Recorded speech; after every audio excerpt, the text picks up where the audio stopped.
We have a huge crowd that have joined us, and of course we would love to have you with us any month that you would like to come down on the second and fourth Wednesdays at 4 o'clock. This time here is the Mayor President Pro Tem of East Baton Rouge Parish, Councilman Brandon Knoll. Councilman? Thank you, Dennis. Welcome, everybody, to the Metropolitan Council meeting this Wednesday, April 22nd, 2026. We'll call the meeting to order. Ashley, do we have a quorum? We have a quorum.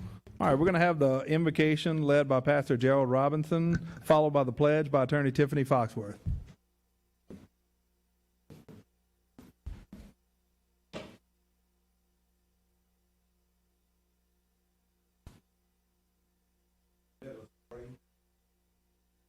Eternal God, our Father, how grateful, how thankful we are for you, your Spirit, you allow all of you. And so, God, we're here today and thank you for our faith. We thank you, O God, for all who have gathered in this place. And now, God, we pray in Jesus' name that you will pour out upon us your wisdom, God, your knowledge and understanding. Dear God, that this may be a meeting of peace and understanding, that we may do and say the things that are pleasing in thine sight and that are in the best interest of all of your people. And God will be sure to give you the glory, the honor, and all of the praise. It is in Jesus' name we pray. Amen. Amen.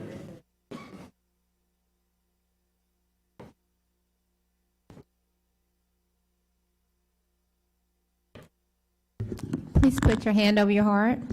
I pledge of allegiance to the flag of the United States of America and to the republic for which it stands, one nation, under God, indivisible, with liberty and justice for all. Thank you.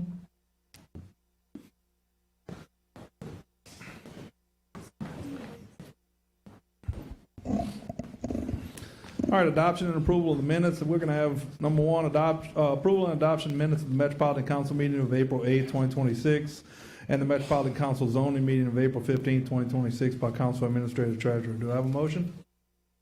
Motion by Councilwoman Coleman, second by Councilwoman Amorosa. Is there any opposition? Motion carries. Ashley, can you please read the introductions? Section 2.12, Introductions. Number 2, amend the 2026 pay plan for the classified, unclassified, non-classified contract fire and police employees of the City of Baton Rouge, Parish of East Baton Rouge, so as to make the following changes effective May 16, 2026. Increase the pay grade of the Parish Attorney classification by Councilman Laurie Adams, Councilman Dwight Hudson, and Human Resources Director.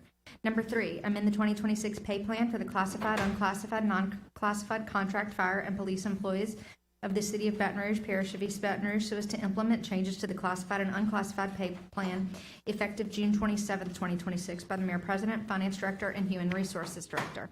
Condemnation introductions. Number 4, Santiago T. Clark, 6676 Greenwell Street, Council District 5, Hearst. Number 5, Henry Robbins, 4099 Billop Street, Council District 7, Harris. Number 6, Joseph Collins, 4836 Jean Street, Council District 7, Harris. Number 7, Renika Anderson, 3736 Delaware Street, Council District 7, Harris. Adjudicated property introductions. Number 8, Lot 1A1, Square 20A, Scotland Edition, Council District 2, Kenny. Number 9, Lot 9, Part Square 1, Linden Place, Council District 10, Coleman. Number 10, Lot 21, Square 23, Subdivision Hickeytown, Council District 10, Coleman. Number 11, Lot 8, Square 89, Estruma Subdivision, Council District 10, Coleman. Number 12, Lot 1A1, Square 20A, Scotland Edition, Council District 2, Kenny. Number 13, Lot 8, Square 2, Subdivision Plank Road, Council District 7, Harris. Number 14, 20 Parts Square 39, South Baton Rouge Subdivision, Council District 10, Coleman. Number 15, Lot 15 Plus Square 2, Subdivision Richmond Park, Council District 10, Coleman. Number 16, Lot 14 Parts Square 5, Subdivision Scott, Council District 10, Coleman. Number 17, Lot 10 Plus Square 6, Subdivision Scott, Council District 10, Coleman. Number 18, Lot 68, Subdivision Highland Gardens Addition, Council District 7, Harris. Number 19, Lot 41, Subdivision Cypress Park, Council District 9, Hudson. Number 20, Lot 44, Subdivision Cypress Park, Council District 9, Hudson. Number 21, Lot 10 plus Square 4, Subdivision North Baton Rouge, Council District 2, Kenny. Number 22, Lot 34 Part Square 39, Subdivision South Baton Rouge, Council District 10, Coleman. Number 23, Lot 1-8, Square 5, Subdivision Dayton, Council District 10, Coleman. Number 24, Lot 133, Subdivision Victoria Gardens, Council District 7, Harris. Number 25, Lot X, J.J. Burke Estate, Council District 10, Coleman. Number 26, Lot 9, Square 164, Subdivision South Baton Rouge, Council District 10, Coleman. All items that require reading have been read, and a motion to introduce all items is in order. We have a motion by Councilwoman Coleman, second by Councilwoman Adams. Is there any opposition? Motion carries. All items are introduced. All right, go to your second sheet or your separate sheet for condemnations. I'm going to read the DPW recommendations and then field from the council recommendations, then we'll have a public hearing. Recommendations are to proceed with items 41, 42, 43, 44, 45, 46, 47, 48, 49, and 50. There's no deferrals or deletions. Anybody have any separate recommendations? We all good? Okay. Anyone wishing to speak on these items? Seeing none, we'll go to council. Motion by Councilwoman Harris, second by Councilwoman Coleman. Is there any opposition? Motion carries. All items will proceed.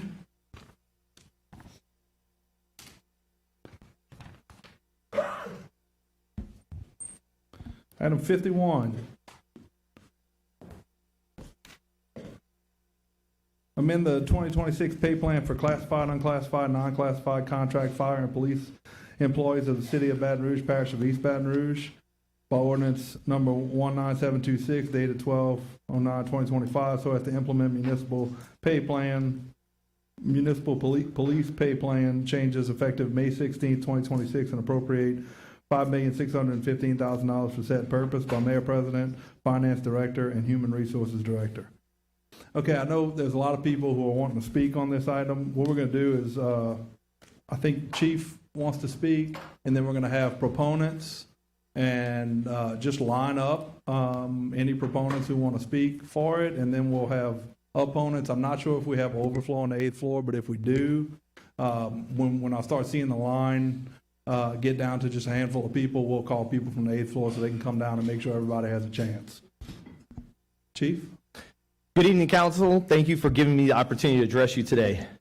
The Baton Rouge Police Department is one of the best police departments in the entire country. This is not just my opinion, but a fact based on any metric available. In my over 26 years of law enforcement experience, I have been all over the country, teaching classes to law enforcement and being taught classes.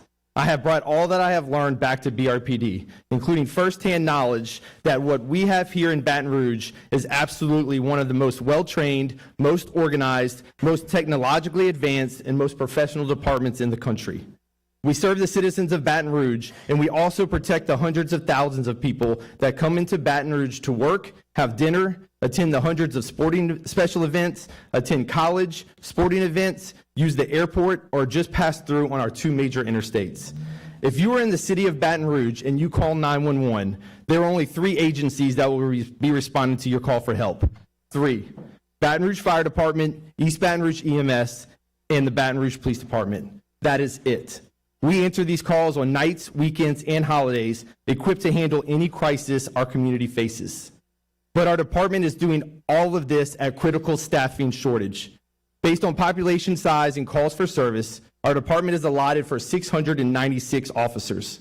As I stand here today, we are right about 525 officers. That is 170 officers short, with more officers scheduled to retire in the next few months. When I worked 1st District dog shift at night in North Baton Rouge, we had 13 officers on my squad. That same squad now has 7.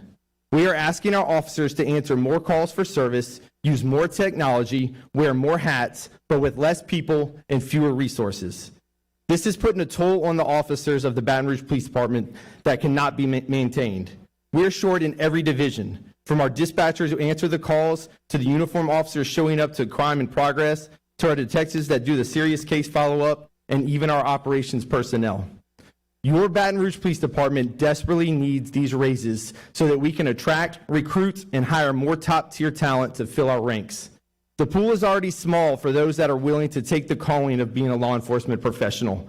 We need our salaries to be able to compete with the other agencies across our area. The only thing holding us back from being able to hire these officers is the pay not being competitive. Without hiring more people, our numbers will quickly drop below 500 officers, and we will no longer be able to provide the same level of services that we currently are able to provide. How can we staff a special event that requires 200 officers and still serve the city? I fear some divisions would need to be eliminated, and some call types won't be answered in person. I ask that you would please vote yes on this item as it is proposed. Thank you very much. I will be listening to all the public comments and stand ready to be called back up to answer any questions you may have. Thank you, Chief. Any other proponents wishing to speak? Constable? Good evening. Okay, I stand here today as the city constable for the city of Baton Rouge and to advocate on behalf of the men and women that work at the constable's office that works for the city of Baton Rouge.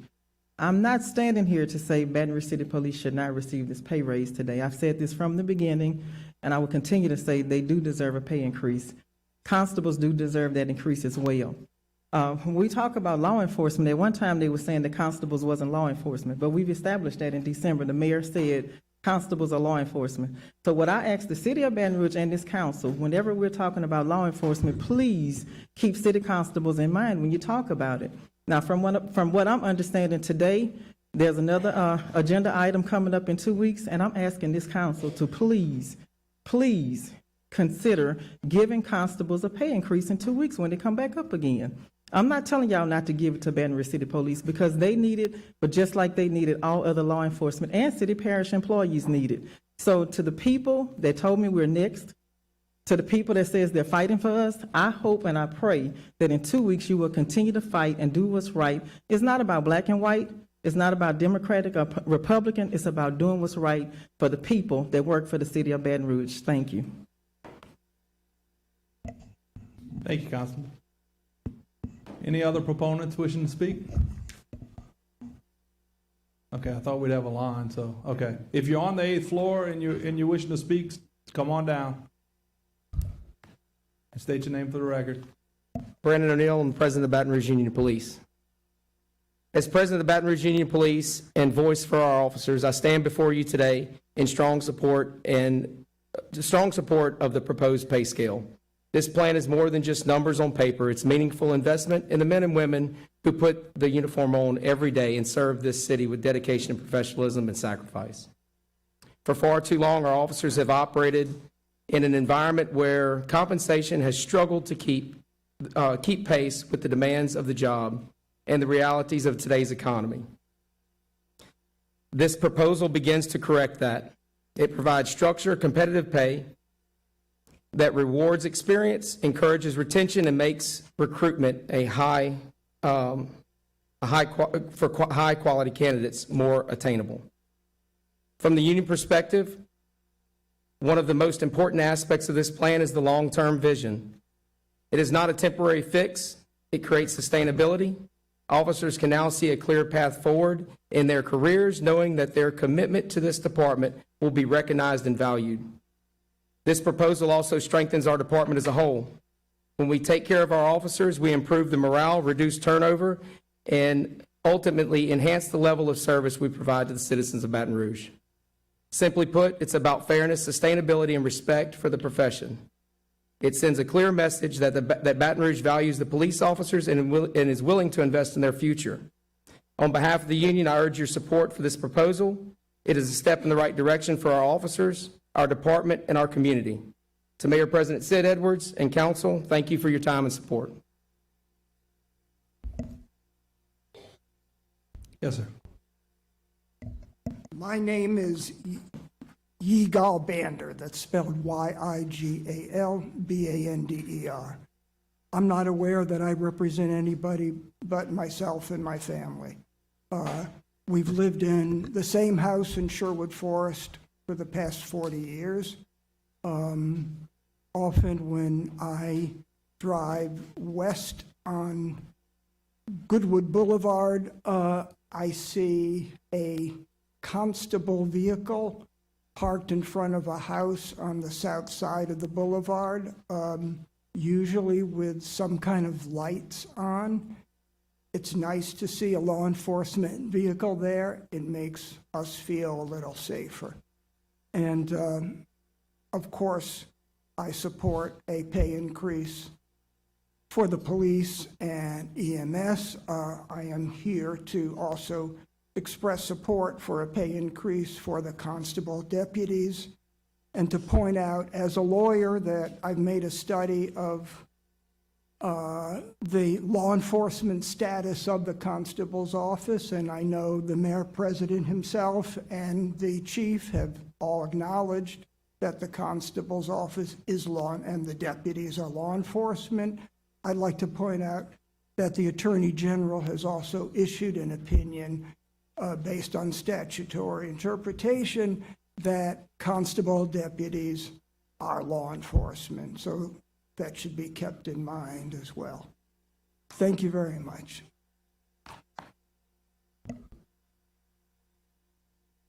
Any other proponents?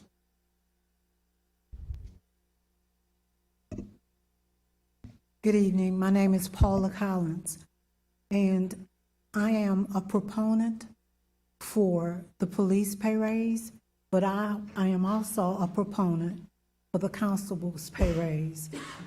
It was mentioned that there's going to be another hearing in 2 weeks.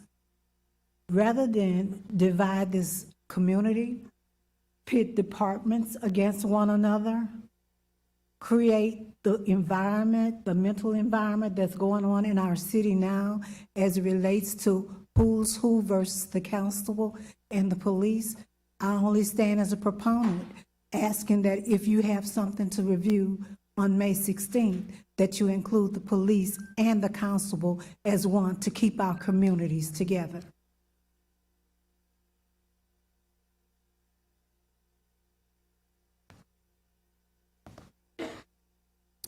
Good afternoon. My name is Corporal Brian Strong. I'm the current president of the Magnolia State Peace Officers Association.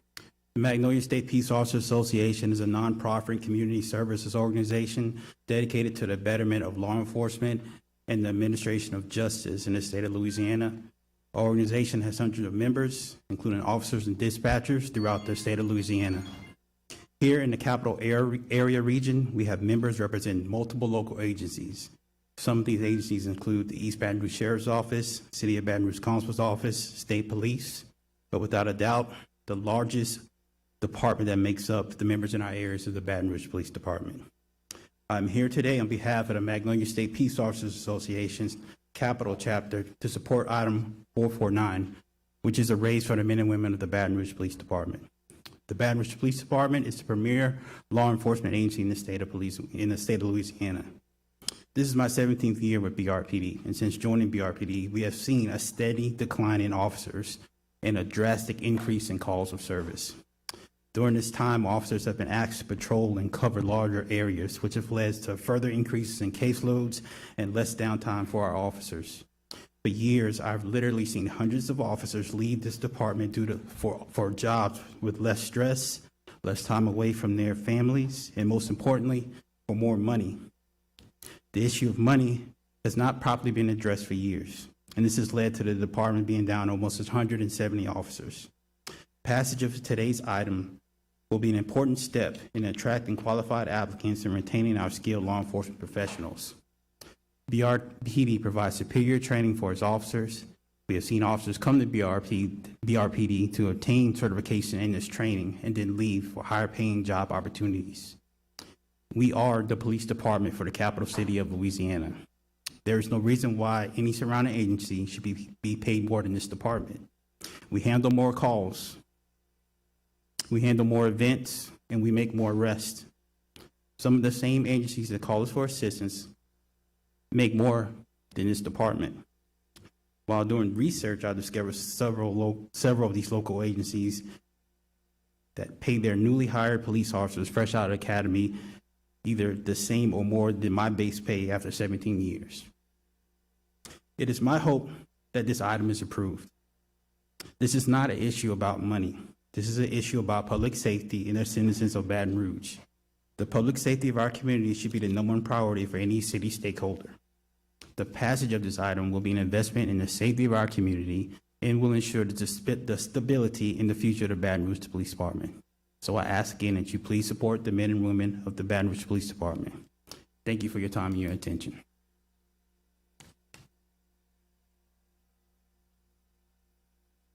Good evening. My name is Judge Yvette Mansfield Alexander. I'm the Chief Judge of Baton Rouge City Court. I have with me my 4 fellow female judges on the front row. We're here today in support. We love our police. They come in our court. They do their job. They're the greatest police officers that I know. But we also believe that our constables should be included as a law enforcement. When you say law enforcement, there's a definition, a legal definition. And in the state of Louisiana, if you qualify for the supplemental fund that you get, then you're a law enforcement. What we're here today to say is we do not believe that our constable, which is our law enforcement for the city court of Baton Rouge, should be left out of this pay raise. So we implore you today to please include them on that. And please excuse us because at the Capitol, they're trying to infringe on our city court jurisdiction. So we have to run over there before the justice of the peace take that away. So, but we're here today just to show our support on that issue, and we would very much appreciate it. They're the law enforcement that we have in our courts every day. Our bailiffs to protect us, to help us get things done. And there's no way you can say we're giving law enforcement a raise without giving them one also. Thank you for your time. Good evening. I'm Dr. Gerard A. Robinson, Senior of the McHugh Missionary Baptist Church, 1255 Louise Street, Baton Rouge, Louisiana. And I'm grateful for all of you and the work that you do. I'm especially grateful for Chief Morris and all the work that they do. As a matter of fact, Chief, a couple of your officers every Sunday work extra duty at our church to secure that area and that perimeter. So I am eternally grateful to the police officers and the very, very fine work that they do in our city.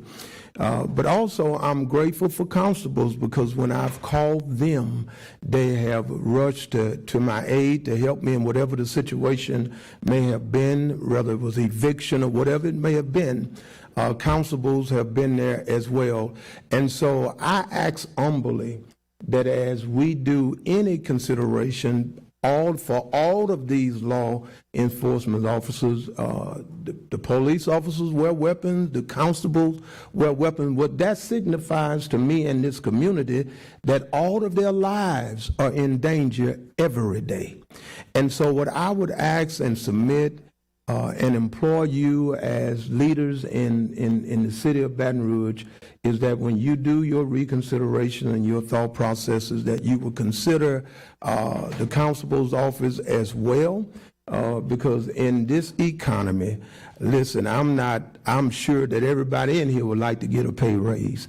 And so I'm asking you to consider them if you would be so kind. Thank you for your time.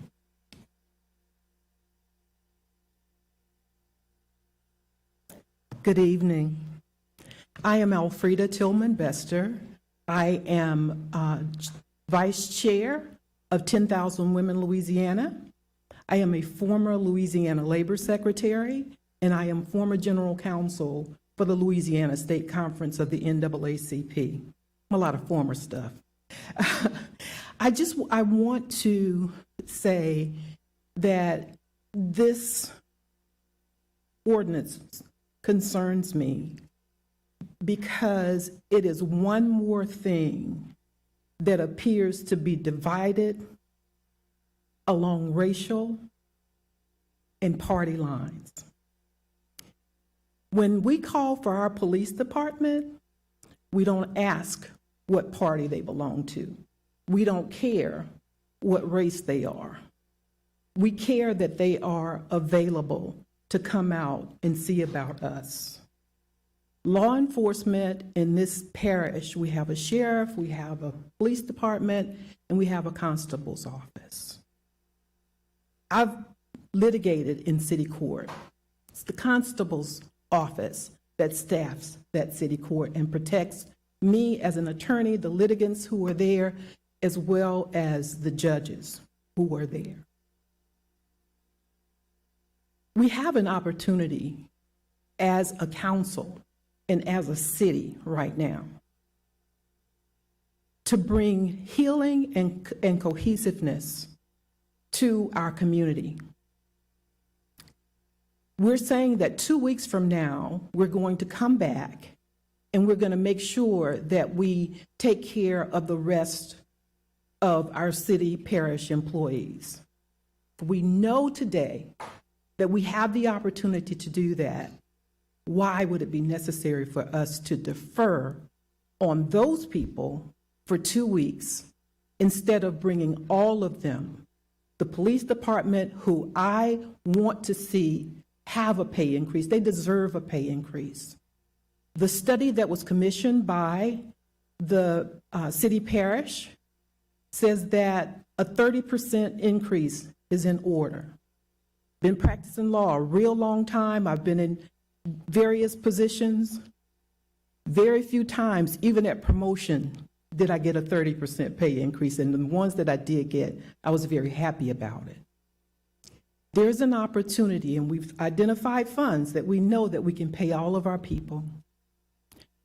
When those people who are not police officers go to the store, pay their utilities, pay their mortgages,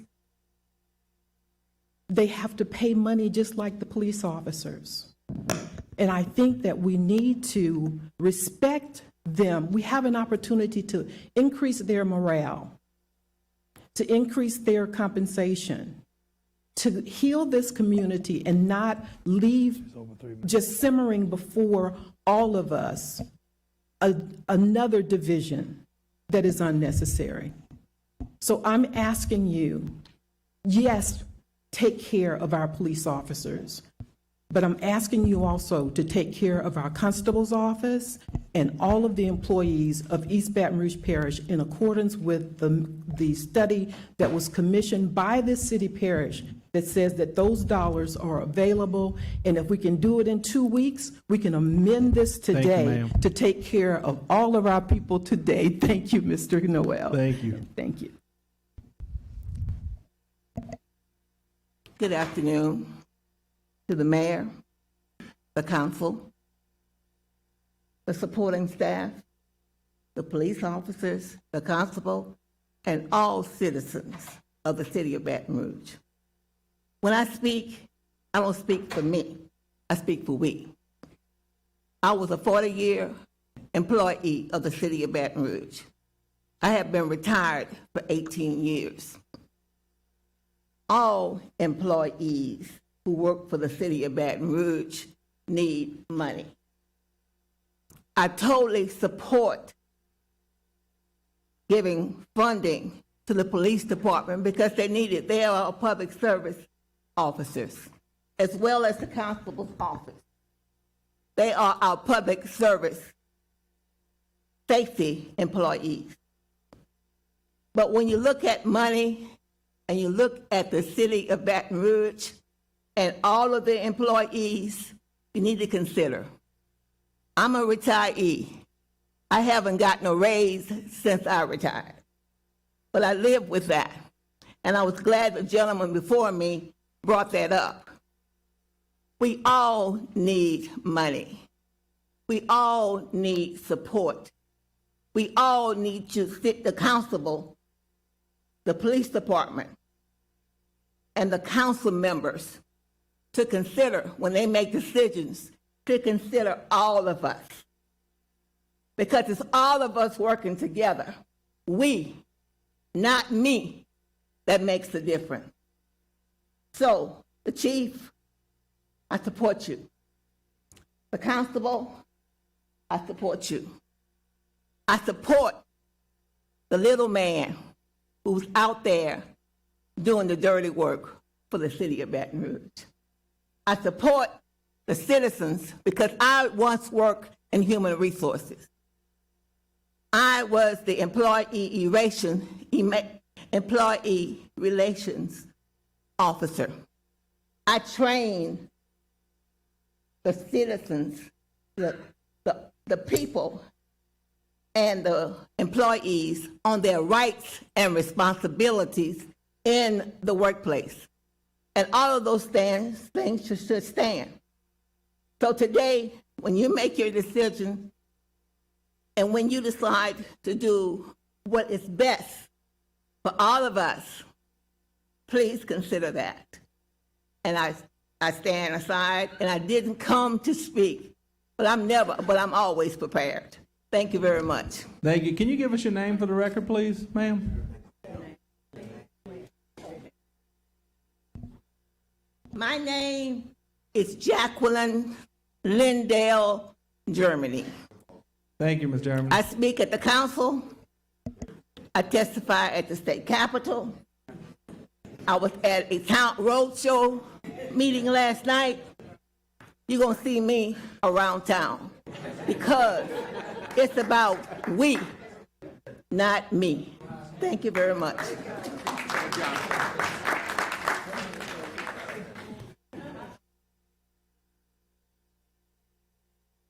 Good afternoon, Council, everyone assembled here today. Deputy Chief Sharon Douglas, Chief of Staff for the Baton Rouge Police Department.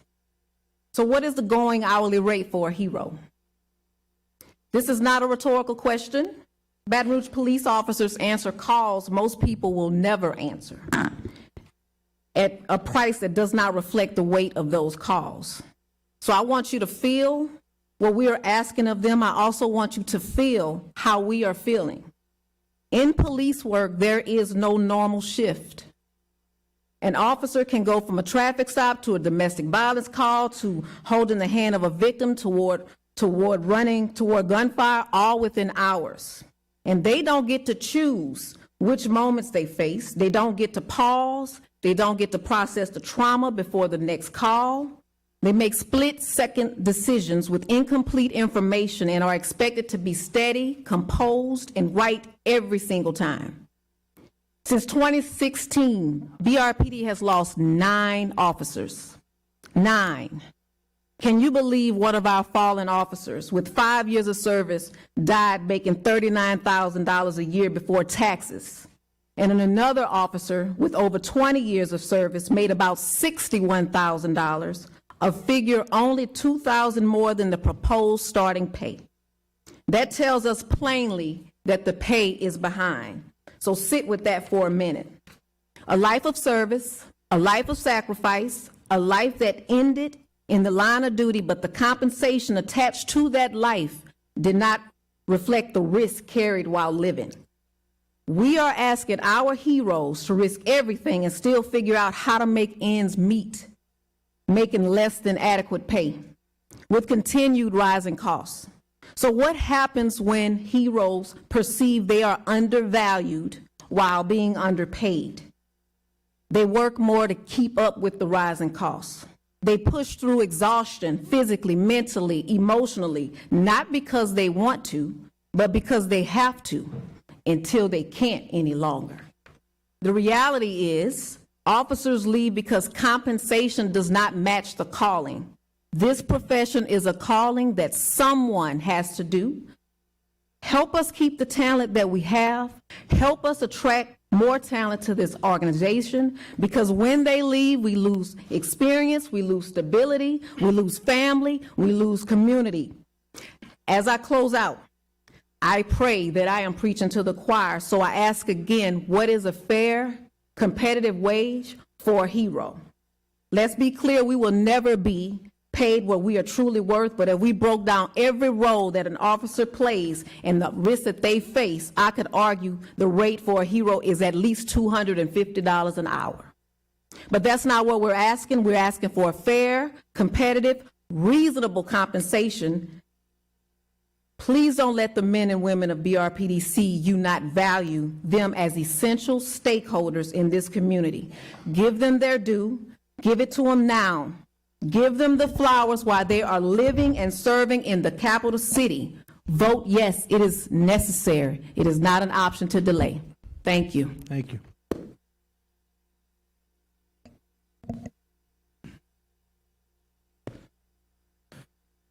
Good afternoon, Council. My name is Tanwood Downing. I'm a civil rights advocate and litigator out of Washington, D.C. I certainly support adequate pay for law enforcement. However, if this budget is going to be used to facilitate the abridgment of constitutional obligation, I feel it's important that I bring this to your attention because there's nothing more destructive to our union than paying people to violate the Constitution of the United States. So please allow me to explain. Constitution is the overarching requirements that every state must follow. I trust that we all understand that. States cannot enact their own alternative legislation, substitute it for the guarantees of the Constitution, and go out and enforce it. That would obviously be an unconstitutional act.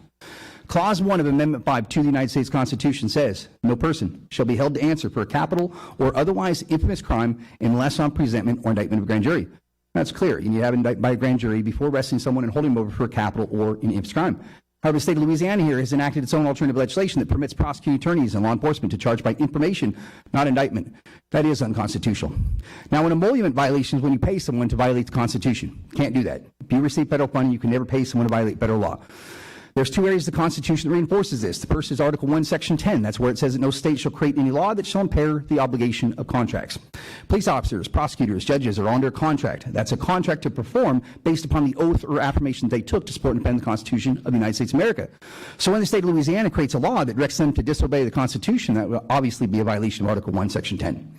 Now, the second place that reinforces this is the 14th Amendment. It's where it says that no state shall create or enforce any law which shall abridge the privileges and immunities of United States citizens. The privileges and immunities of United States citizens are at a minimum what is enumerated within the Bill of Rights, the first 10 amendments. They cannot be impaired. This was affirmed by the United States Supreme Court, 2019, Timms v. Indiana.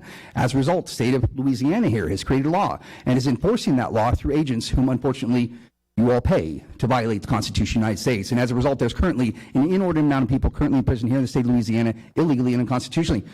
So I'm preparing to litigate this in the United States Supreme Court on behalf of more than 700,000 people who are currently in prison here in America illegally and unconstitutionally. I'm here today to let you guys know that we cannot pay these people to violate the Constitution because criminal sanctions can come from that. We don't want to head down that path. I certainly don't either.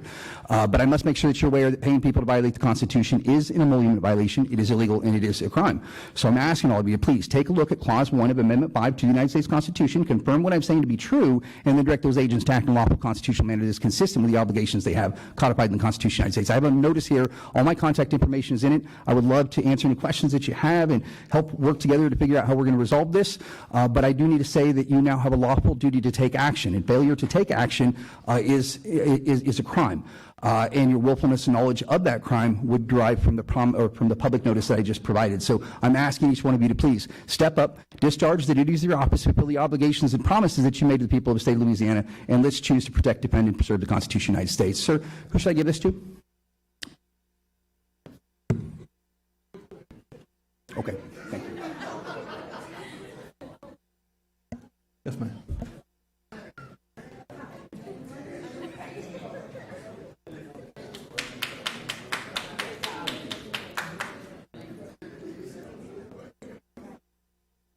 Honorable Counsel, Chief, Constable, it's nice to be here again. I spoke to the council about several years ago. I'm Major Pat Tozan with the Baton Rouge Police Department, retired. I retired 11 years ago, and I came to the constable's office from the Baton Rouge PD. I spent 40 years at Baton Rouge PD. I love these guys. They deserve a raise. They honestly do. I see a few that I remember, but some of them I don't because they came on since I left.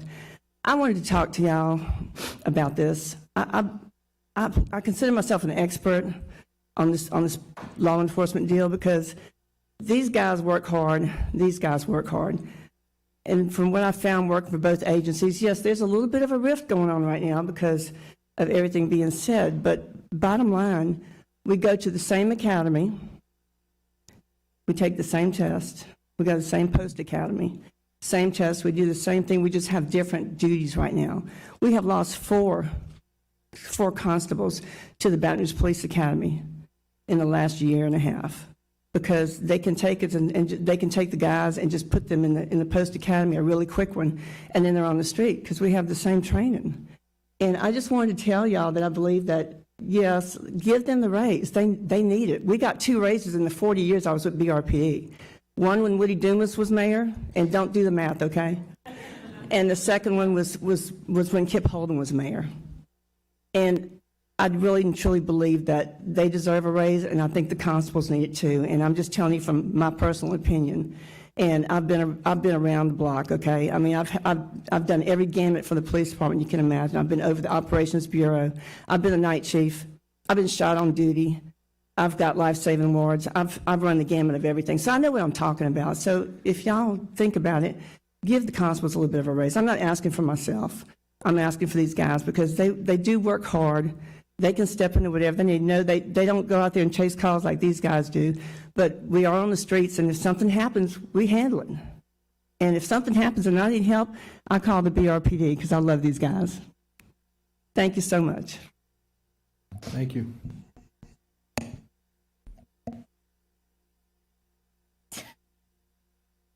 Good morning or afternoon. I think somebody stole my thunder. My coworker, Deputy Chief Douglas, kind of pretty much put everything in perspective.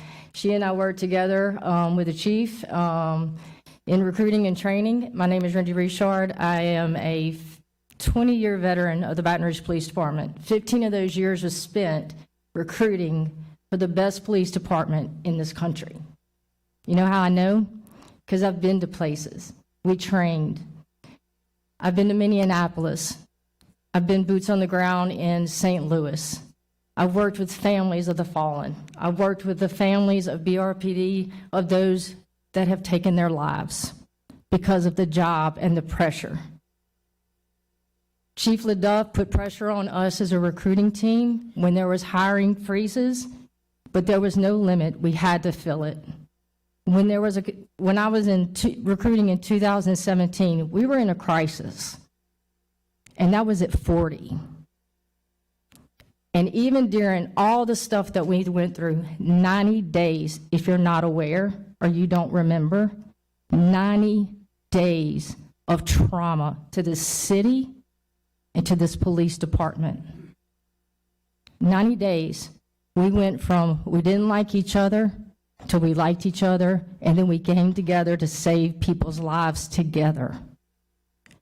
Since 2016, we have trained. BRPD has answered the call that everyone has asked, federally on training from bias-based profiling to everything that this city has asked for us to do. They have stepped up and they have done that. The biggest thing in recruiting that when I left to start the wellness program for BRPD, which was tremendous. It was a tremendous advancement for us because we were able to take care of officers when nobody wanted to take care of us. And then Brian Thompson, because we're going to honor him, took his own life because of financial and the strain of this job. And because of him, this is why we're here fighting for this raise, because financially, I married a police officer. I know what the impact is on my children. I know what it was like during 9/11, Katrina, the floods, the protest, to be away from my kids for 16 days. There's a price to this job. There's a human element to this job. But see, BRPD has stood up. They've asked to become bridge builders. They spent the last 10 years being in town conversations, finding solutions, trying to be bridge building with this community. It's time for y'all to stand behind them so they can continue to excel with technology, but more so with people. And I'm asking you, this is from the heart of somebody who served this city. This is coming from someone who loves and hired most of the officers that you see in this room. And I'm asking you, for once, show these officers that you stand behind them, those that we've lost in the fallen, those that we've lost to circumstances, and the ones that are still willing to stand up here and serve this community today. Thank you. Thank you.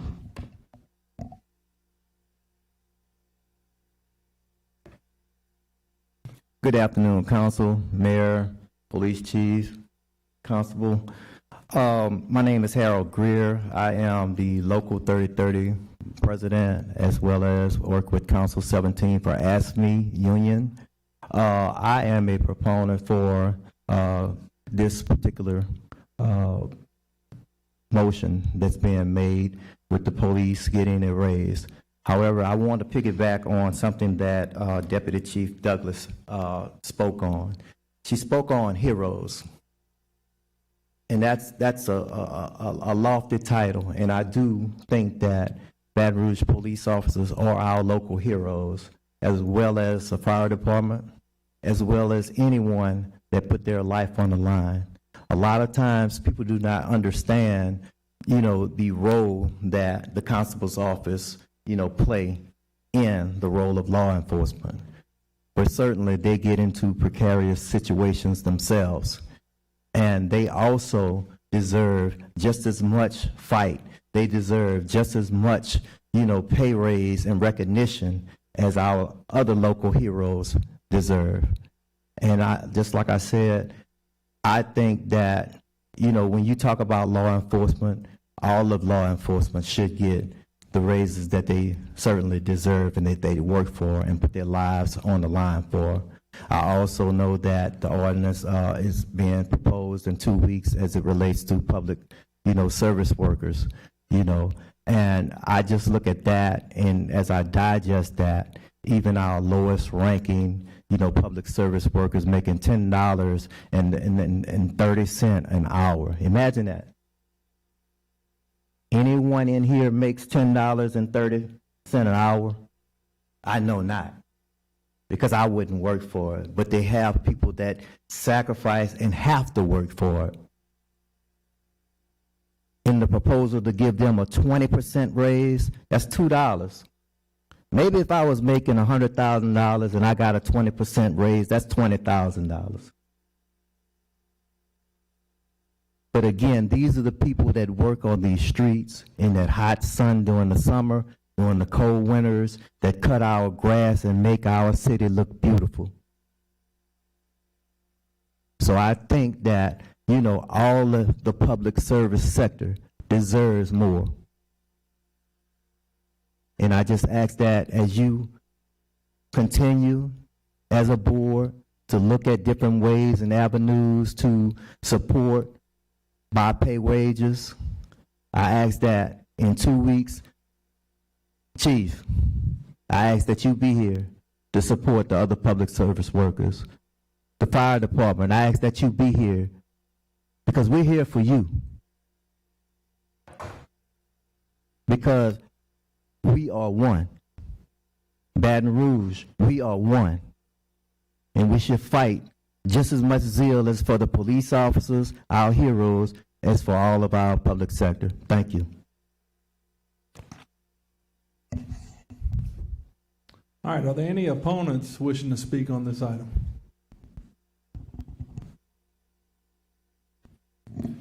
And if there's anybody on the 8th floor that's an opponent that wants to come speak, come on down. Good evening. My name is Champagne Roundtree. I would love to think that the Baton Rouge Police Department would be worthy of the raise. Unfortunately, I'm on the receiving end of their services. I have called IA 47 times. Not one IA officer has returned any of my phone calls. Not once wanted to take one single complaint on any of the officers not doing their job. I have officers on film pulling in, responding to 1823 South Sherwood Forest Boulevard, pulling to 1807 South Sherwood Forest so that their GPS would register in the car, went to Sonic, fed their face, and left, never responding to the call. I call when I have guns pulled in the Dollar Tree on my managers for stopping shoplifters. Y'all send me one officer an hour and 45 minutes later.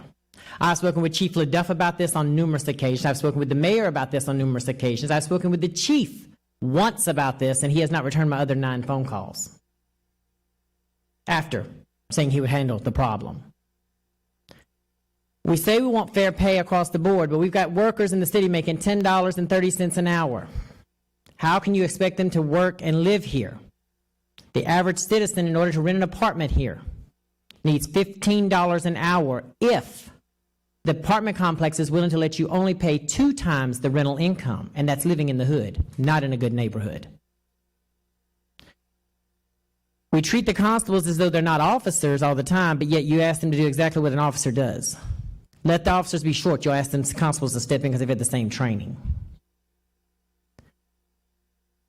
All I'm saying is that if we're going to continue to say that we want to give the police a pay raise, then perhaps they shouldn't tell the citizens also, if you don't like our response times, hire us for private detail. It's only $50 an hour.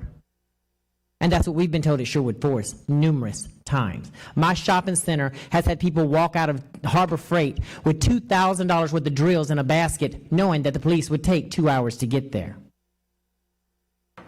But then you come to us citizens that are paying all these tax dollars and you ask us to give them a pay raise. I ask them to do their job first, then we'll talk about a pay raise. It's based on merit.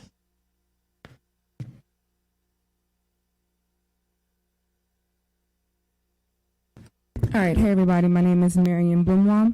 I just want us to put our imagination caps on real quick. So let's just say one day we wake up one Sunday morning, sky's blue outside, the birds are chirping, everything like that, right? And, you have plans with your kids to go get some crawfish, and you call your child's name and they don't answer, for sure, probably because they were on that game all night, so they're probably exhausted, okay? So you walk in their room, and there they lie in a pool of blood, lifeless, because a bullet went through their wall and struck them while they slept. In that moment, the world freezes, and you hear this voice say, you can change what happens after this. Here are your 2 options.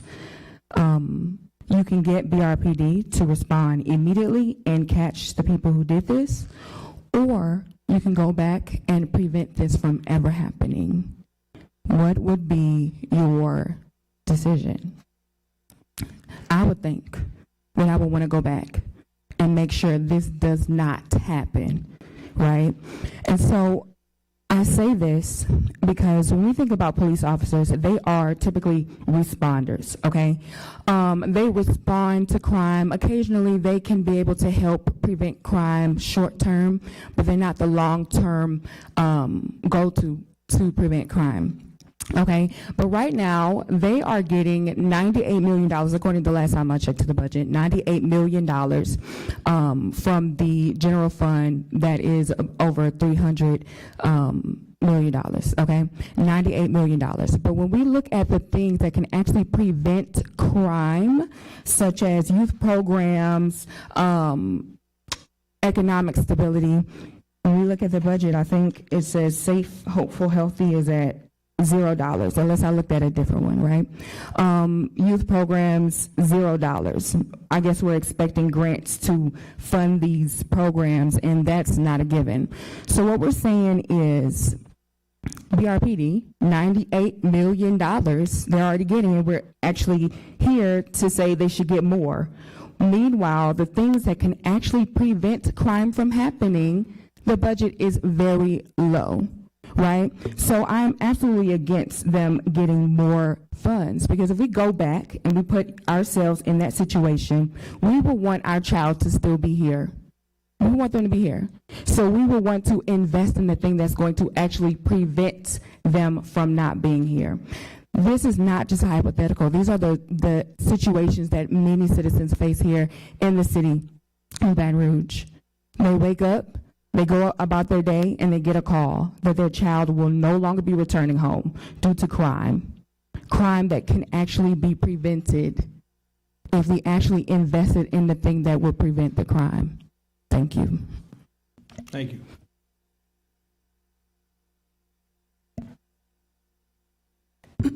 Good evening. My name is Joy Foster. I'm a former Baton Rouge City Police Department. I was employed there for about 11, maybe 10 and a half years, and previously employed with the city since like 2007. I resigned last year, maybe 2025, August of 2025. So I heard a lot of people come to the podium and mention the trauma, and they kind of talked about different things regarding the trauma.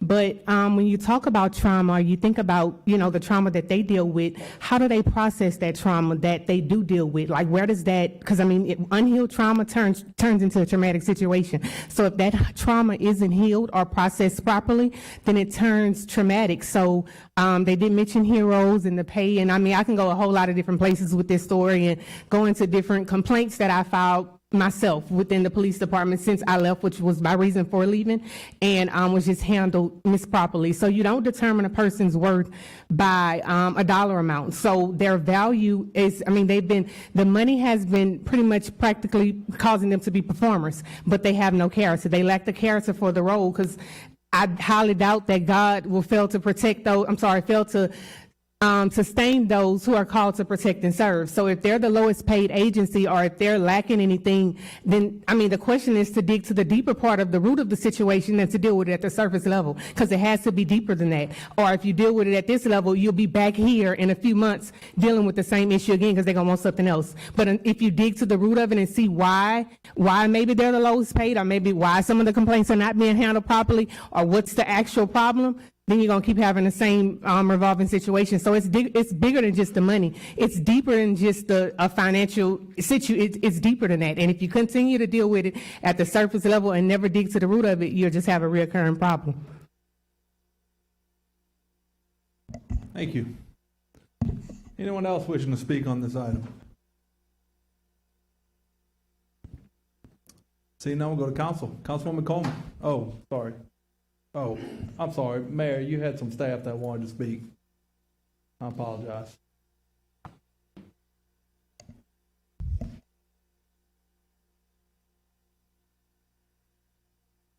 Good evening, Council. I guess it's about 40-some years ago. I went into a building that sits across, used to sit in that vacant lot where DPW park. And there was a chief by the name of Pat Bonanno, and we put in applications to be police officers, and we were going through this process. And one of the things that Chief Bonanno would do, well, he would bring you in at the end of that process, and he would tell you personally if you were going to be hired. And I remember sitting in his desk, and it'd be just the two of you in the room. And he said, you've been hired with the Baton Rouge Police Department. Let me tell you where that started. That was a fulfilled day for me. I can honestly stand here and tell you that I knew my whole life what I wanted to be. I never wavered. In 4th grade, I wrote a theme paper for my 4th grade teacher. Her name was Melba Herson. We had to write a theme paper on what it is you want to be when you grow up. And the title of that was, when I grow up, I want to be a motorcycle policeman who was in charge of all the police. Never wavered. And if you were here when I was chief of police, I was a police chief that rode a motorcycle too. I lived my dream. The men and women that you see in this room are not here by accident.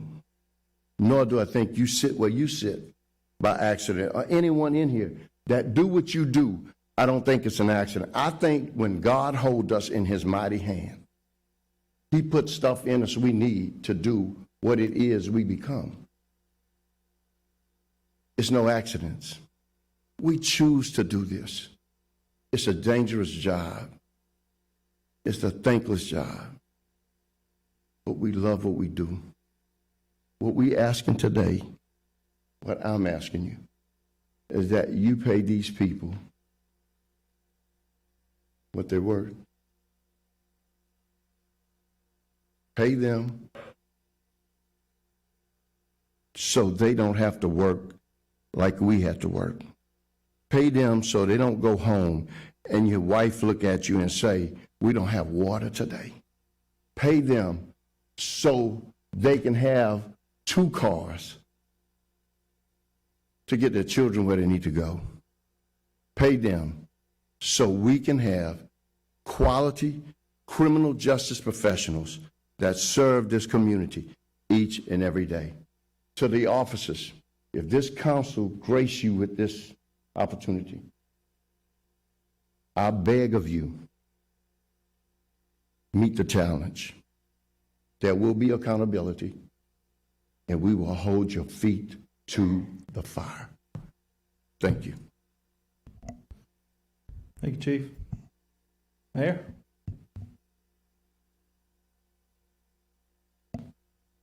Good evening, Council. My birthday is January 5th. I share a birthday with a young man, a young football player I coach named Warwick Dunn.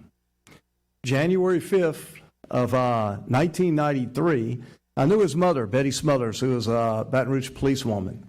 And that night I went to bed. It was the 4th, I went to bed, birthday being on the 5th, and about 2 in the morning, this is before we had cell phones, the phone rang, and it was Miss Betty, Officer Betty, who called and was singing happy birthday with a friend of hers, Dorothy, Miss Dorothy Wilson. And I said, what are y'all doing? I was at work all day. Y'all woke me up, you know, at 2 in the morning. And we had a good laugh because Warwick and I shared the same birthday. And Betty had won a cake, and we would go the next day to enjoy our cake together. 2 days later, January 7th, 1993, the phone rang at about the exact same time. I said, hello, and it was Dorothy Wilson. I said, what are y'all doing? Y'all are, this is insane waking me up like this. She said, Betty's dead. I said, say what? Betty's dead. I mean, I couldn't believe it. Warwick had 4 little brothers and sisters. No dad at all. That's every time these folks hit the road. That's what they up against. And let me say this, Betty did not get murdered while on duty. Betty got murdered working extra duty to put groceries on the table for them babies. Why is this so important to me? Betty was my wife's best friend. Make no mistake about it, we're doing a lot of talking about pay raises for Baton Rouge police officers, and it's critically important that they get it. But this vote has little to do, well, it has a lot to do with them getting compensated, but this is a vote for the citizens of Baton Rouge. In the climate we're working in, whatever you vote tonight is for the citizens of Baton Rouge, Louisiana, because it's that important and our citizens need this protection. It is my honor to serve amongst all of you. Thank you. Thank you, Mayor. Council members, you should have received 805 comments on item 51, 803 in support, and 2 in opposition.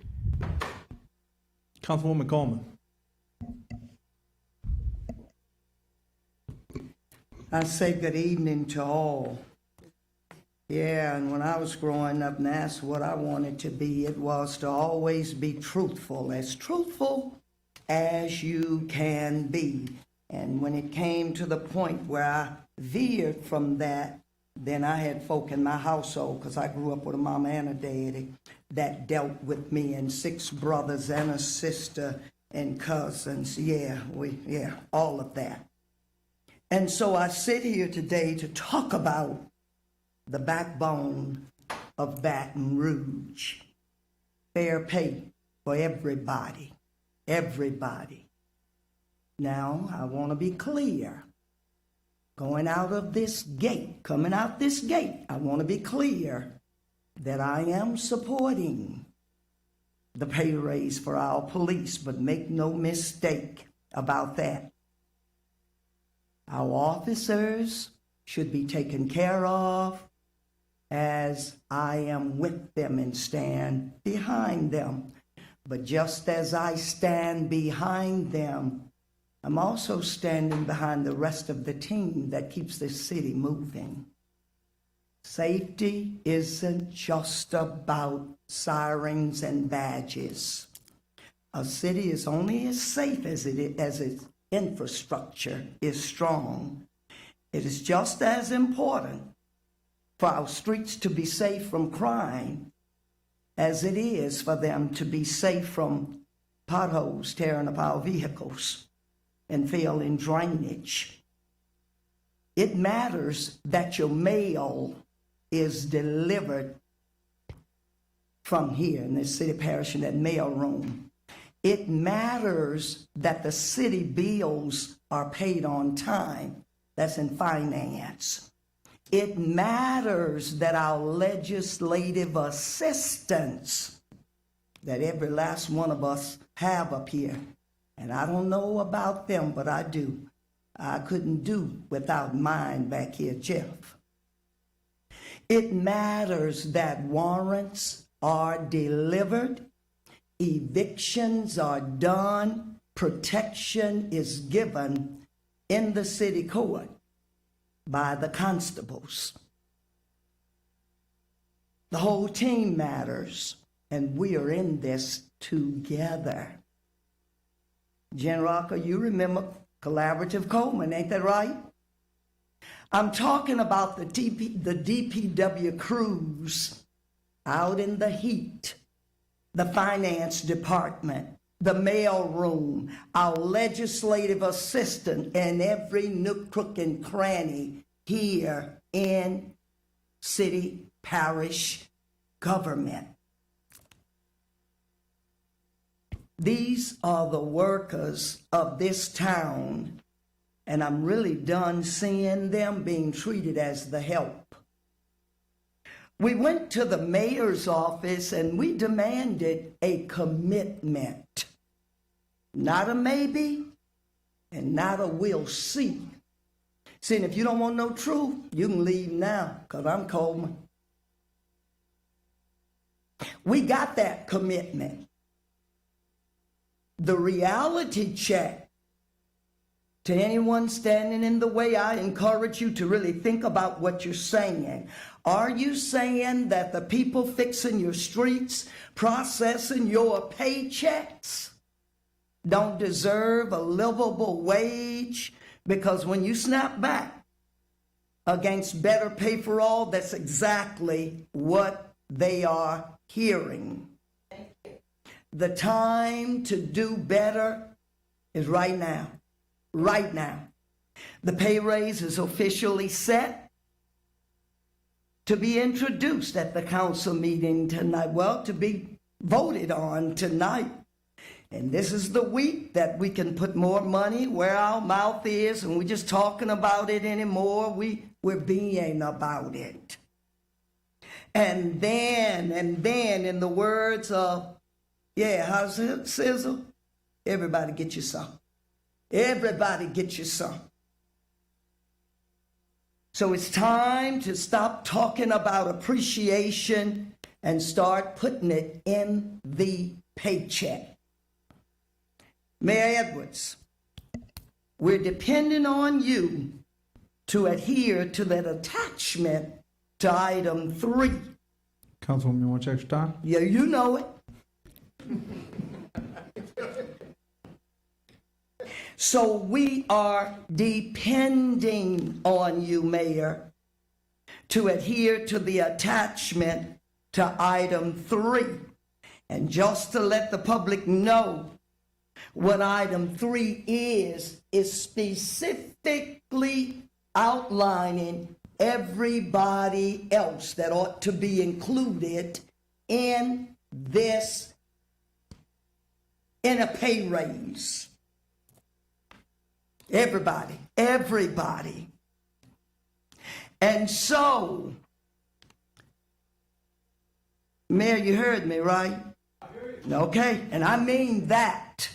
And so we are expecting the constables and everybody in the city to get what they so richly deserve.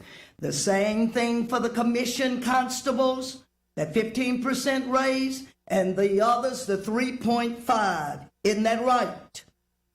Somebody from the mayor's office, isn't that right? All right, okay.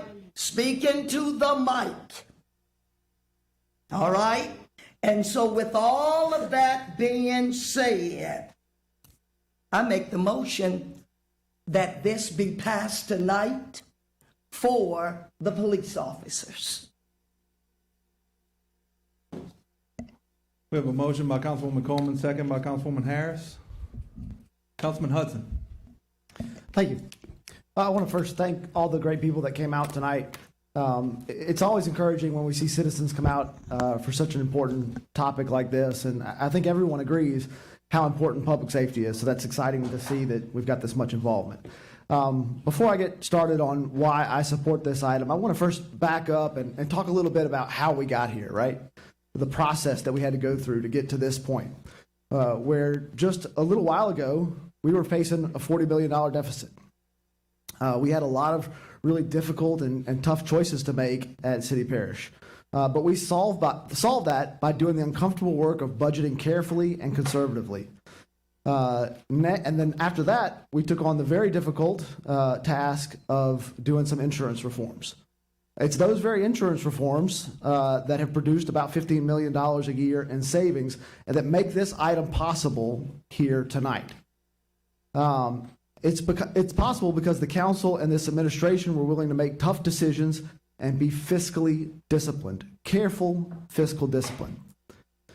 So now we have an urgent need to address police pay. If we don't stay competitive, we're going to continue to lose officers. If we lose officers, that's more strains on the ones that we've got. But it's also a strain on our retirement system and possible implications for that. So it's vitally important that we do this here tonight. I hear the cry for a pay raise for everyone. The pay study that we did reflects that. The pay study that we did also reflects needed changes to benefits, though. It also reflects possible changes to pension reform plans. And so those are all things that we need to look at. Those are all things that have to be carefully evaluated. I, too, remember that big C word that we talked about, collaboration. I think that collaboration comes on not just increased pay for everybody, but on benefits reform and on pension reform. And I hope that this council will continue that method of careful fiscal discipline to make sure that not only can we increase pay, but we can keep the city parish fisc sound for the next 20, 50 years. Thank you. Councilwoman Harris.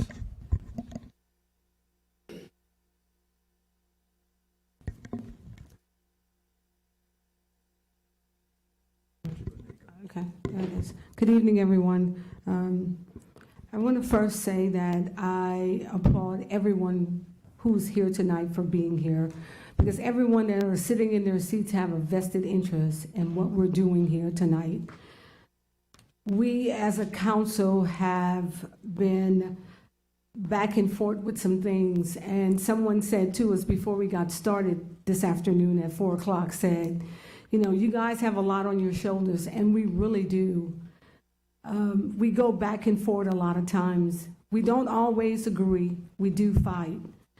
But today, myself, along with other colleagues, I made the decision to support the Baton Rouge Police Department pay raise because they support District 7.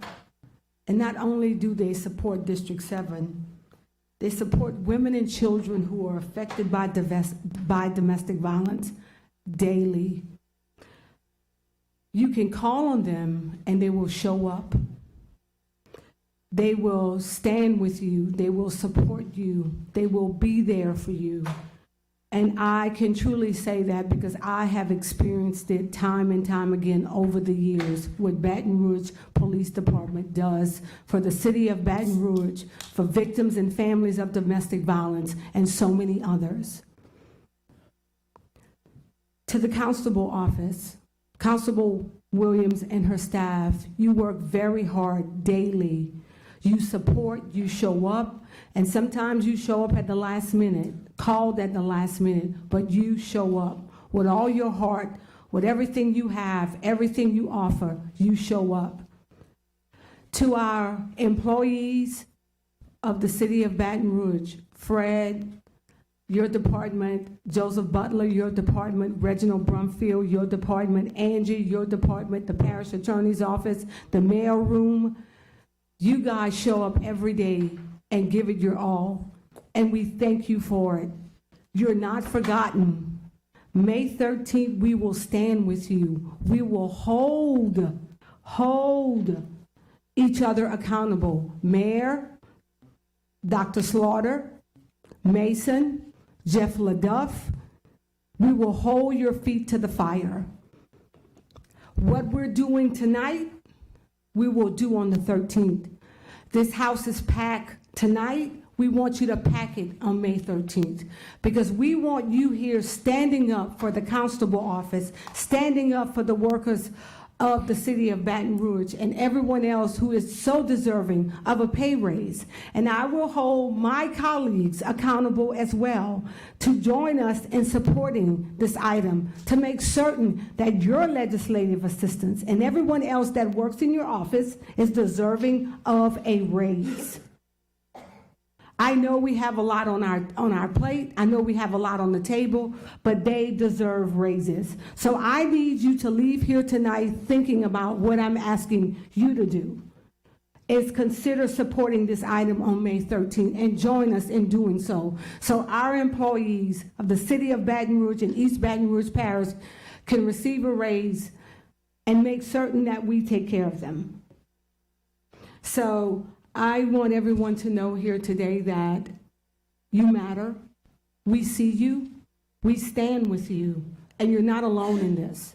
Again, we don't always agree, but at some point we have to come together and set our own personal agendas aside to get done what needs to be done for the city of Baton Rouge. Thank you. Councilman Kenny. So in the words of Councilwoman Coleman, Watch yourself.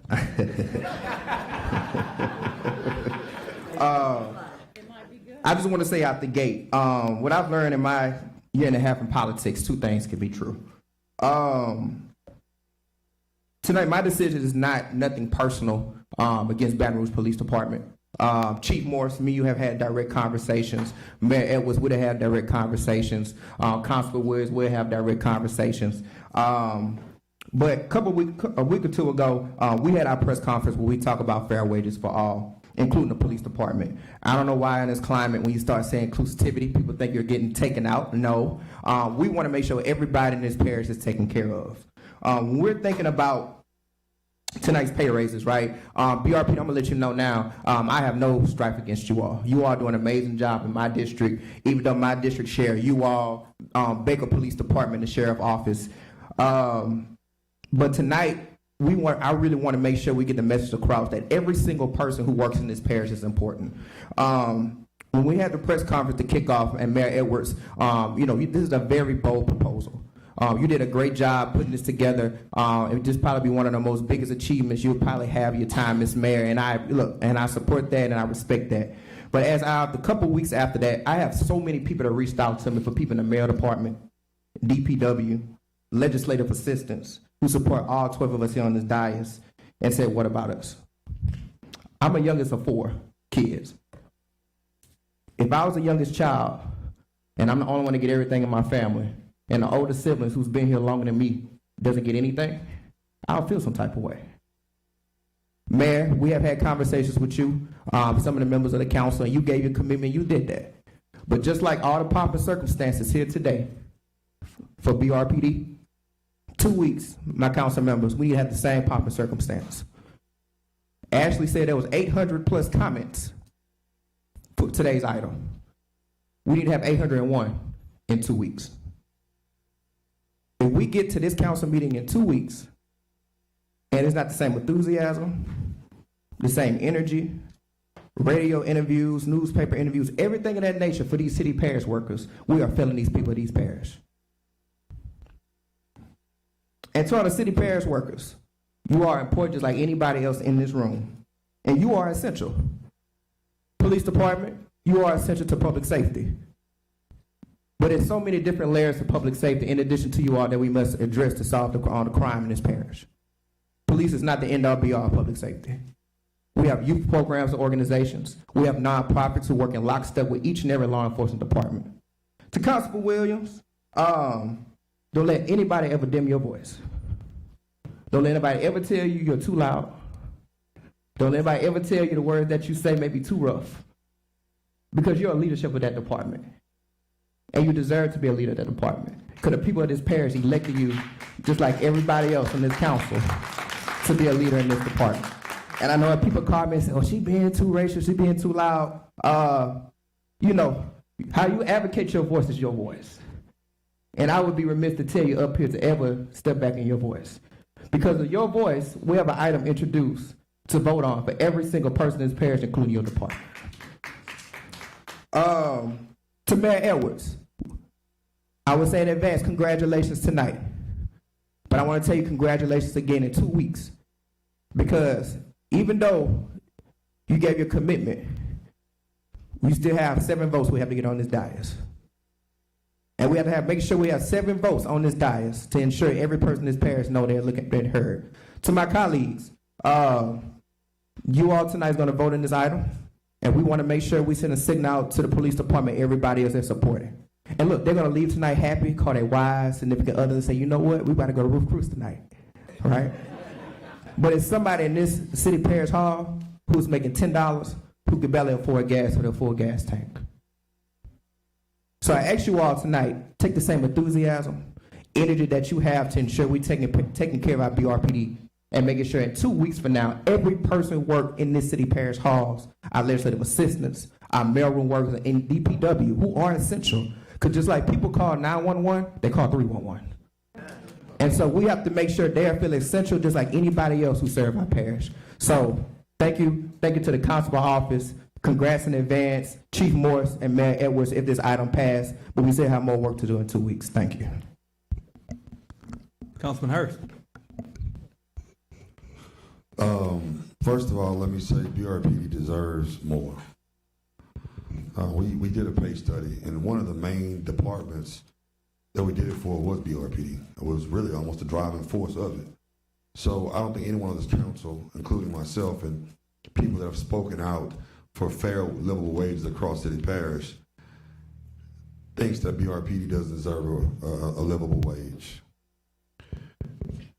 Competing with police pay, we will never win. I want to make that very clear. We pay 58 today, somebody pays 59 tomorrow, somebody pays 60 the next day, and we won't have a number to compete because we're running a challenge right now fiscally with other departments. So even though we're giving the raise, we're still struggling in several areas.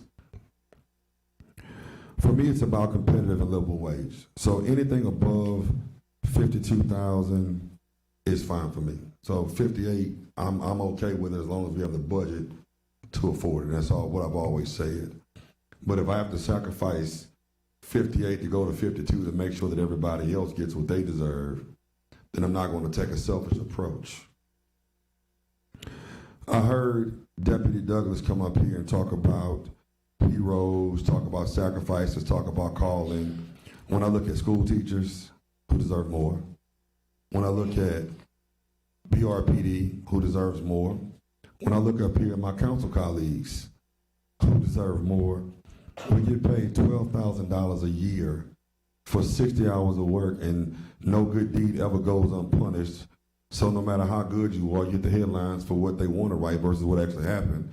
So when you talk about sacrifice, losing sleep at night, serving the community, you're looking at 12 other heroes up here because we take it on our back to make sure that people like BRPD can have the things that they need. So we understand a calling versus pay, how it impacts your family, your reputation, how the infighting amongst agencies, or even amongst the colleagues up here, how that affects you. So when you talk to us, you're preaching to the choir. We have colleagues in smaller municipalities making $125,000 to do what we do. It's a part-time job, and nobody sees it. They see us as full-time. Recruiting levels are down across the country in both public safety officers and armed forces. I sent the chief and everybody else a picture when I was in Houston a few weeks ago. The back of the car say HPD hires in Houston. Nobody's spending that kind of money to put decals on cars in a large city like Houston if recruiting was not an issue. People don't leave here and go to Houston because of pay. They leave here because Houston, in their eyes, is a better quality of life in a much larger city with much more things to do, or they may have a spouse who's an engineer, and it's a better life for both of them collectively. There's not enough agencies that surround Baton Rouge that can steal our law enforcement. as good as Gonzales is per capita, they don't have enough spaces. As good as y'all may say Zachary or other police forces are, they don't, per capita, they don't have enough spaces to still the amount of officers to do what y'all are saying is being done to wreck our law enforcement. People are just not choosing law enforcement, period. They're just not. It's a national crisis. I do want to thank, and I agree with Chief LaDuff, that BRPD shouldn't have to go home to their water shut off. But I also agree that other employees shouldn't have to come home with their water shut off either. And I believe somebody who's making $30,000 would have a less chance of having their water cut off with fiscal management versus somebody who's making $10.30 an hour. I don't think either one of them are right, by the way. Again, my speech is not against BRPD, never has been, never will be. If you saw when I had the mayor in here a few years ago, I literally had to go to war to get the pay study done to make sure that we could find out what you guys deserved as a law enforcement agency. So I'm the first one to say congratulations. But not congratulations by yourself, congratulations for everybody else, and that's where we're going. I told the mayor and everybody else I would support BRPD at $65,000 if we had the money to pay them. So it's never about what they're paying you. It's about how that takes from the ability to pay everyone else. We've asked for the administration to match the pay scales that the pay study said needed to be done. And the mayor has agreed to do that and place an item on the agenda. So I'm okay with $58,000, 1,000%, because we have enough money to pay everybody else now. Councilman, you want to check your time? I do. He has done his part, but he does not have a single vote on his council. So he could want the sky to turn purple tomorrow, and he could put something on the agenda to get it done. But unless we have 7 votes, you know, it's a dream. It's not a goal, right? The goal will be to get to the 7 votes on the council. So here's my concern. My concern is that BRP, and we've done this before, I just want to be sometimes political strategy. What we asked was that this item be deferred so that they could be voted on at the same time. Not to crap on BRPD, but because deferring it 2 weeks would not change when BRPD got their raise. It would still fall in line. That was Cleve Dunn that came up. It's like your credit where credit's due. Is that in 2 weeks that we deferred this item, the BRPD could still get their raise on May 16th, which is when they were promised. So if they vote on the 13th, not only would their morale go up, but everybody's morale in city parish will go up simultaneously. So that was our discussion, not to hurt BRPD because we supported you. Our concern was that your vote would pass and the others wouldn't. We've seen it happen too many times on this council. So taking them collectively would ensure that you got what you deserve, but also that everybody else did as well. And so what happens is if it wins the day, politics takes over tomorrow. And believe me, they'll make up 1,000 excuses of why they can't vote for it. I've seen it happen too many times.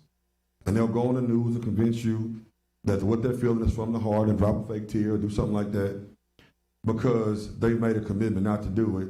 They'll bring up things like 401k, which has no bearing on any current employee, because the study also said, which I helped drive that, but also helped drive the pay study to go to 401k as well, ask the firemen. And it said that it would take 10 to 15 years to get any return on investment from a 401k change, from a pension change to a 401k. And by law, nobody who's currently employed can be pushed to a 401k or removed off their pension plan. So talking about reform doesn't affect the employees that are trying to eat today and pay their light bill tomorrow. So don't let that get in the way of saying, hey, we can't make this decision for that particular reason. So what I'm going to do, because I want to support this tonight, I really do. I really do. And I'm going to tell you how I can get there tonight. It is by a show of hands from my colleague, even though it's not a vote for next week. If you show me 7 hands that'll support the raises for everybody else next week, you'll get my vote tonight.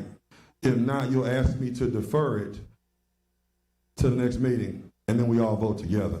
So I don't care if it's a show of hands, a head nod, but as long as my folks can give me a yay that based on the current information they have today that they'd be willing to do it, I would definitely support it. So by a show of hands, I'll show my hand. Point of order. Can the council administrator advise whether or not that would be an open meetings violation? You cannot take a vote on an item that is not before you tonight. Is that considered a vote? However, Councilman Hurst has the floor. He is allowed to ask his colleagues questions through the chair. So I'm not asking for a vote, I'm asking by a show of hands who would support it. That's not a vote for yes. I was 1, 2, 3, 4. This is what I'm talking about, y'all. This is what I'm talking about. Point of order. No, you did just call for a vote. You called for a spectacle in front of the crowd to people to raise their hand to show whether a yes or no. Now, you can walk out of this room and say these people did not. You can have that back. I don't care. This is Councilman Hurst time. So for me, I want to do a substitute motion to defer it because I do want to support y'all, not against y'all. I told the chief this 1,000 times. I'm just for everybody. I'm objecting at to the the same substitute time. motion. So the substitute motion is to defer it for 2 weeks so that as we approve one, we can approve them all and we can still meet your deadline that the mayor is committed to of May 16th so that everybody gets what they deserve simultaneously. Thank y'all so much. So we have a substitute motion by Councilman Hurst to defer to the May 13th meeting, right? May 13th, is that? Second. Second by Councilman Dunn, Jr. All right, is there anybody else want to comment? Councilman Dunn, Jr. Go ahead.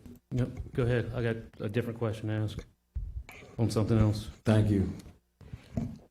Several of my colleagues and myself stood in this council chambers, held a press conference, and talked about the need for competitive, livable wage for all city parish employees. You know, the chief has been out there advocating for his rank and file and his team. Constable Williams has been out there advocating for her crew. And both of them have done a great job of doing that. But many of these other departments have not had anybody out there advocating for them. So we had to stand in the gap as representatives of the unseen and the unheard. As Councilman Hurst has mentioned, the pay study, which was conducted in 2023, 2024, recommended a livable competitive wage for everybody. The reforms that was done, the adjustments that was done from a physical standpoint, made the money available to give everybody a pay raise. At that time, we felt and thought the information we had, it would give BRPD a $52,000 starting salary and not the recommended $58,000 starting salary to leave money to give everybody else a pay raise.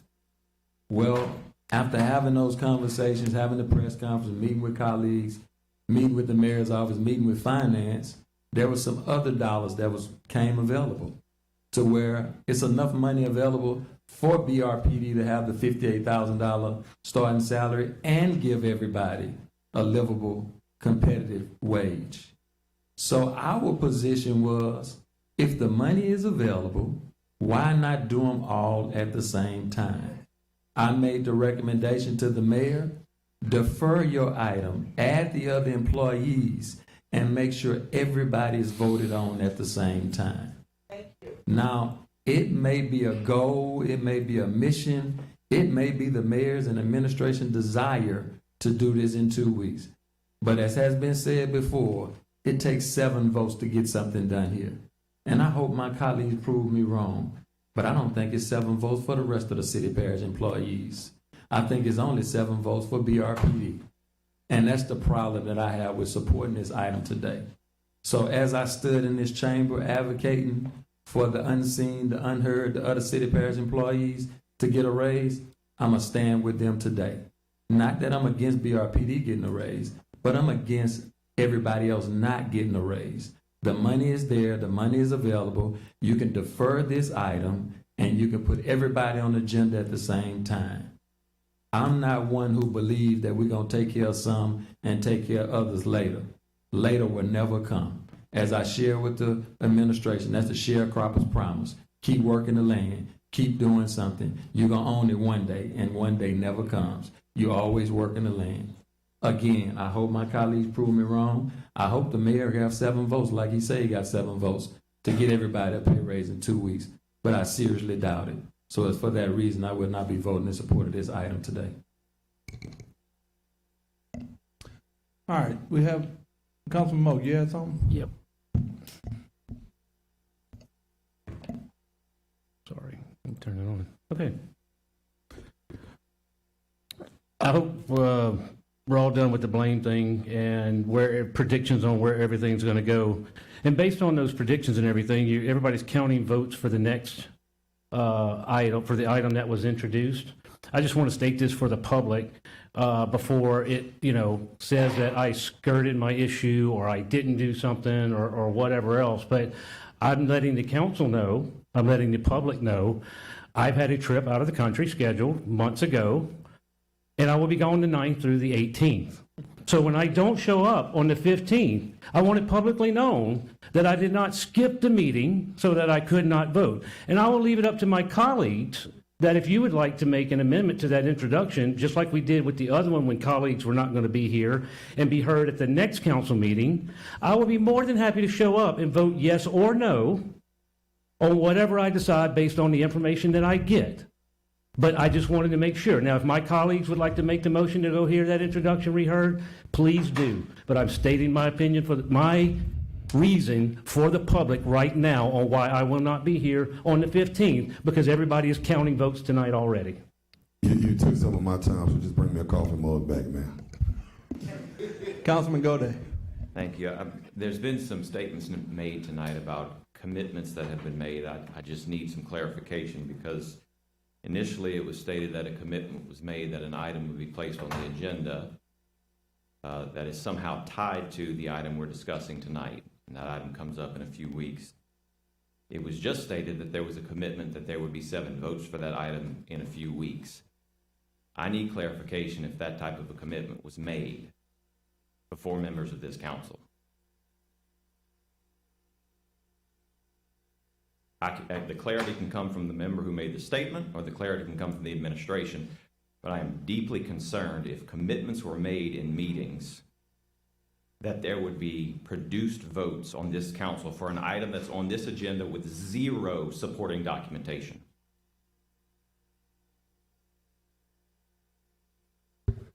Councilman, I know Councilman Dunn had said, use the mayor's office as,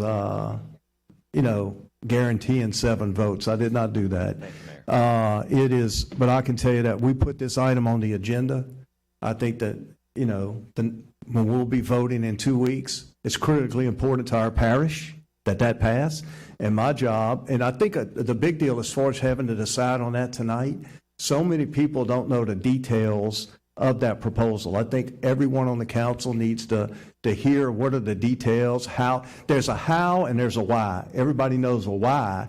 The why is it's the right thing to do 2 weeks from now, okay? But I think people to have a clear vote on it need to know how. And that's where Miss Angie Savoy will come in and sit down and clear it up. But by no means I've said we have 7. I just hope and pray we have at least 7. It should be 12 in 2 weeks, like it should be 12 tonight.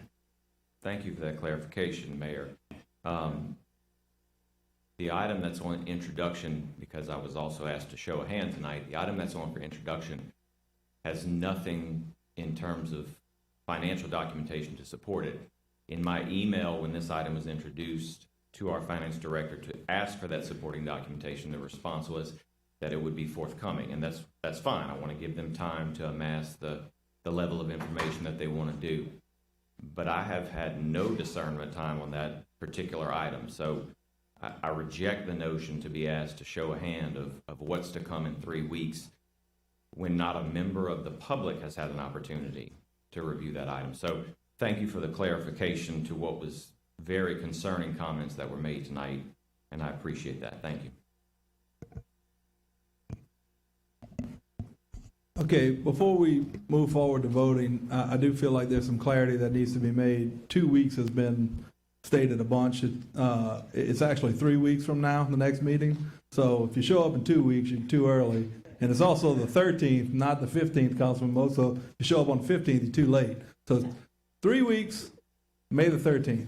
So I just want anybody who's listening to know that's when the next meeting will be. If I misspoke about 2 weeks or the 15th, you said the then 15th. I said I was out of town the 9th through the 15th. No, I know. No, I got So- you. But you said 15th. A lot of people said 2 weeks. It's 3 weeks, May 13th. I just want everybody to be aware. But I do want to clarify that I am scheduled to not be here. Again, I leave it to my colleagues if you wish to move it. Thank you, Councilman. Okay, we have a substitute motion by Councilman Hurst, second by Councilman Dunn Jr. to defer this item for 3 weeks to the May 13th meeting. Accurate? All right, we're going to vote on the substitute motion first, which is a deferral. We're going to vote on the machines. Is everybody's machines up? Anybody having an issue pulling their machine up? Okay. This is on the substitute motion to defer to May 13th. Machines are open on the substitute motion to defer to May 13th.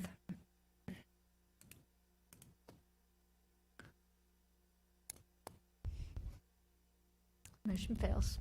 Okay, now we're going to vote on the original motion. Do we need a roll call on the substitute first? Yep. Councilman Gode? This is a roll call on Roll the call vote for substitute. the substitute motion. Councilman Gode? My vote was nay, to make sure. Councilman Moak? Nay. Councilwoman Adams? No. Councilman Dunn Jr.? Yes. Councilman Hurst? Yes. Councilwoman Rocca? No. Councilman Knoll? No. Councilman Hudson? No. Councilwoman Amorosa? No. Councilwoman Coleman? No. Councilman Kenny? Yes. Councilwoman Harris? No. Thank you.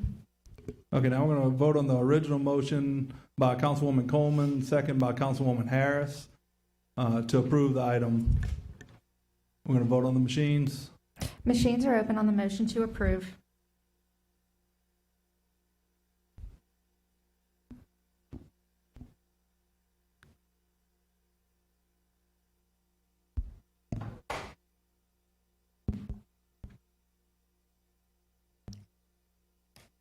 You want me to change your vote, Councilman Kenny? Yeah. Okay. Do you want to re-put that up there? Because they just got pictures of all that. You want to rerun it? We're going to rerun it. We had a technical difficulty. All right. Machines are open on the motion to approve.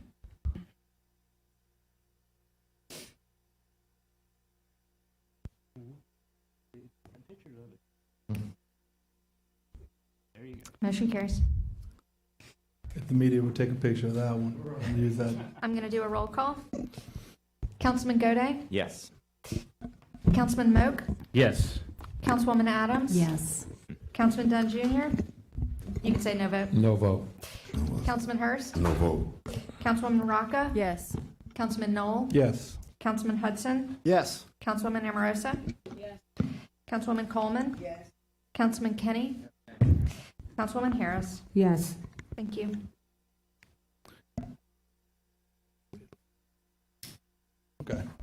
Okay.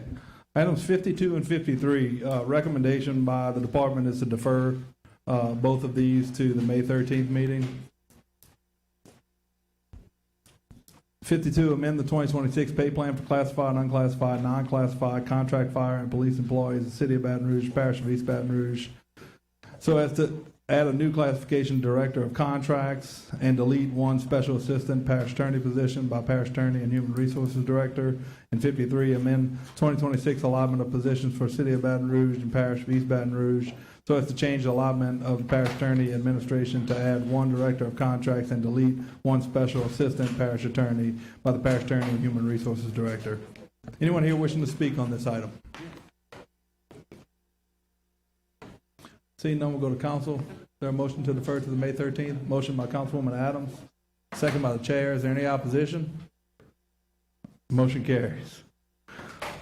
Item 54, amend the 2026 pay plan for the classified, unclassified, non-classified, contract fire, and police employees of the city of Baton Rouge, parish of East Baton Rouge, so as to make the following changes effective May 30th, 2026, and appropriate $1,919,270 for said purpose. Amend the classified and unclassified Appendix 1, Item 23, to adjust the critical retention, hiring, pay stubs for emergency medical services classifications add 8 new EMS classifications, delete 6 existing EMS classifications, add 8 new pay grades, and increase the pay grades for 21 existing EMS classifications by the Mayor President, Human Resources Director, Finance Director, and EMS Administrator. Anyone here wishing to speak on this item? Chris.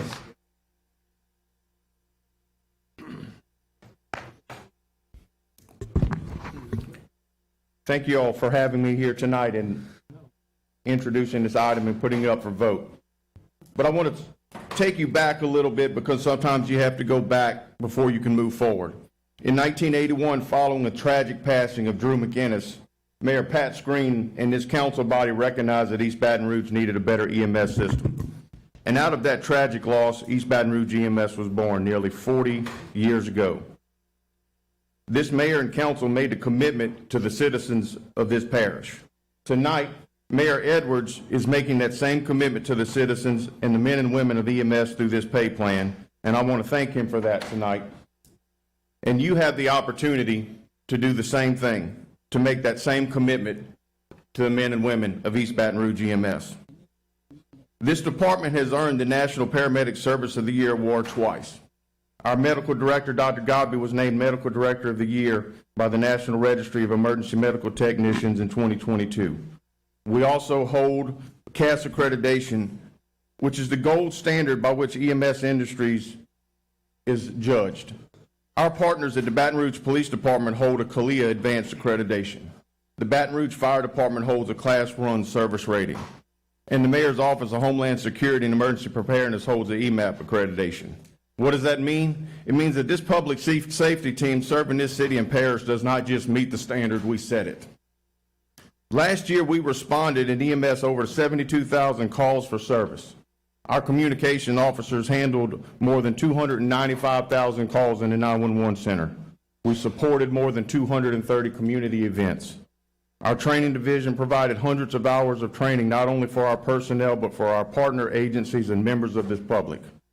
We did all of that while operating less than 80% employment capacity, and we still answered the calls. Behind every one of those numbers is a person who chose this career, a medic who picked up an extra shift because there was a hole in the schedule, a communications officer who stayed past their shift because the call center was understaffed and needed the help. The people have been doing more for less for years, not because they had to, but because that's who they are. But sustaining that level of service is becoming increasingly difficult, and the demands of this job have grown. Our compensation structure has not kept pace.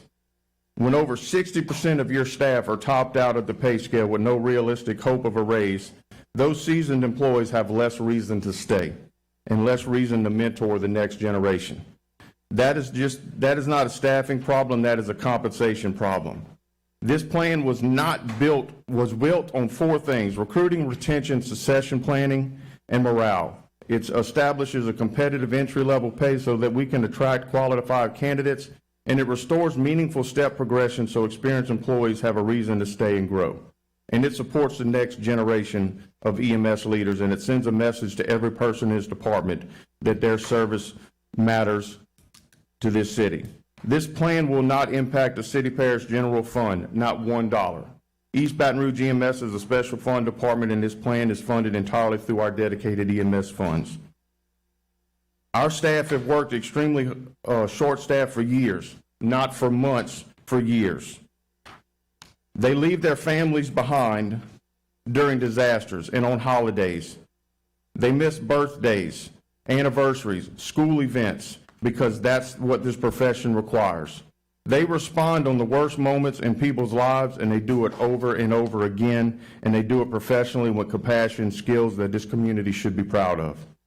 I could stand here all night and tell you the stories about the sacrifices that these men and women make, but what I'm asking tonight is simple, that this council make the commitment to the men and women who have committed so much to this parish. Tonight, I respectfully ask for your support for our department. Thank you.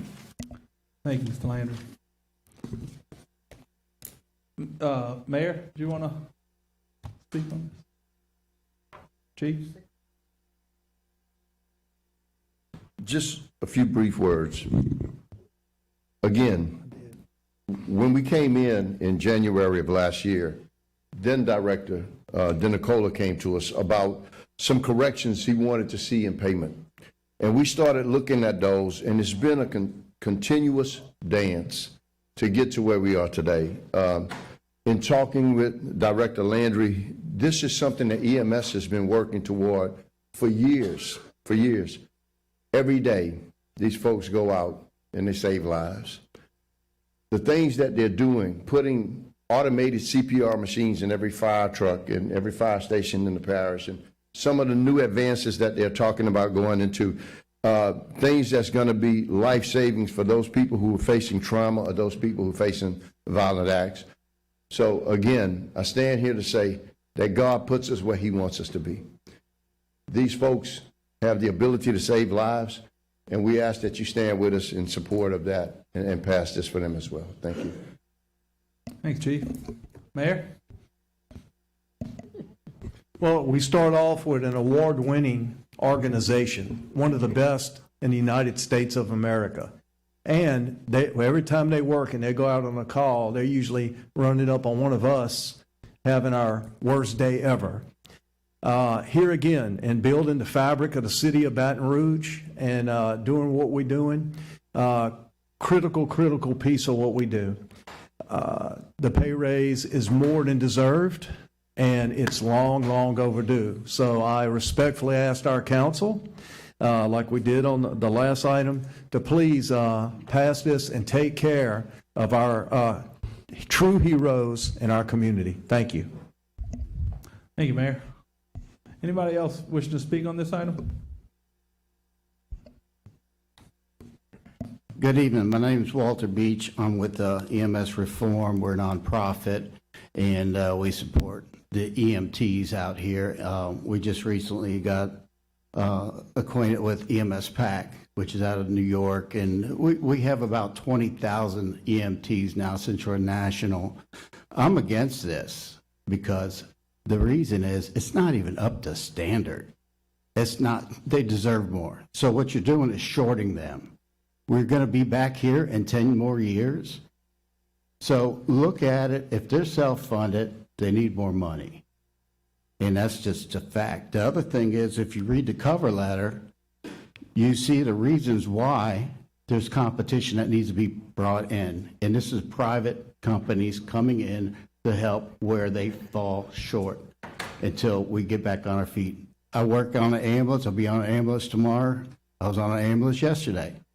We deal with these same features. We know we're shorthanded, and it is busy, okay? So I'm 23 years old, and I've been, this is what I look like. EMS is not fun, but this right here is not a pay raise. It's not even close to it.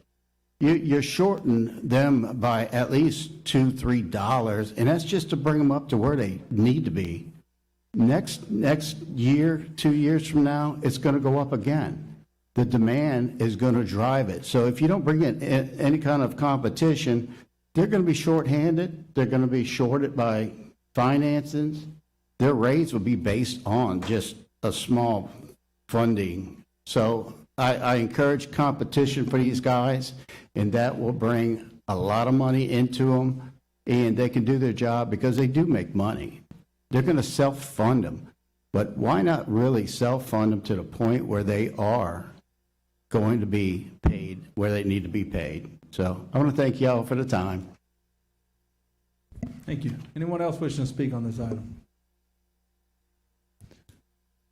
Council members, you should have received 111 comments in support of item 54. We'll go to Councilman Moak. Motion to approve. Motion by Councilman Moak, second by Councilwoman Coleman. Councilman Gode?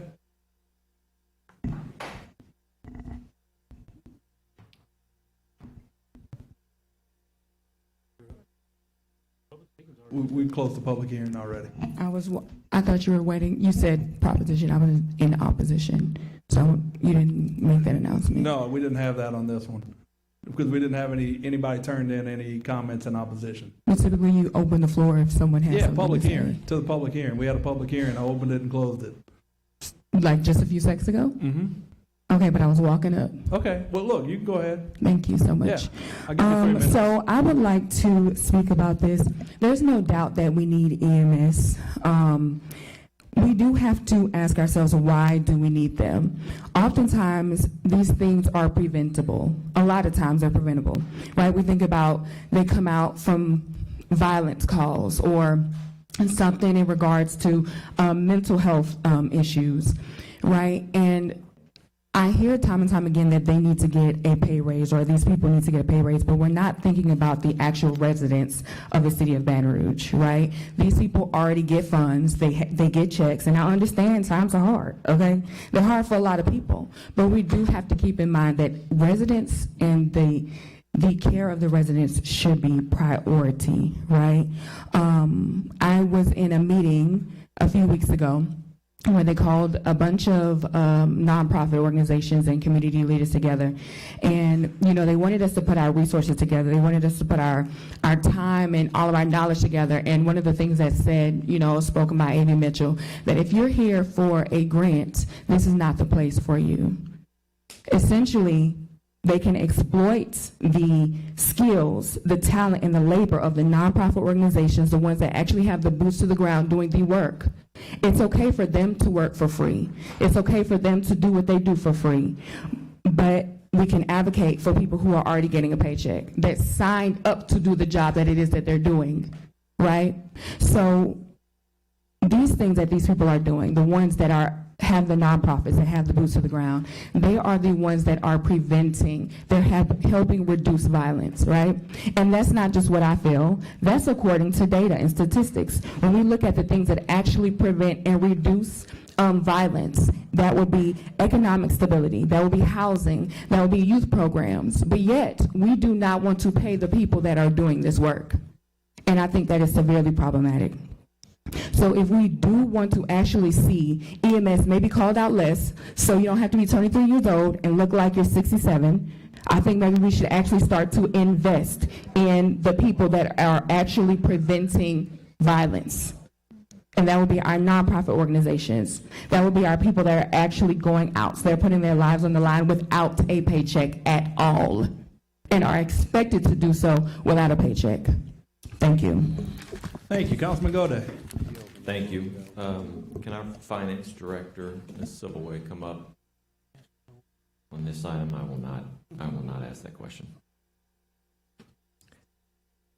Thank you, ma'am. The item before is 1.9 million. Is that for this current fiscal year? And then 3.5, am I correct, 3.5?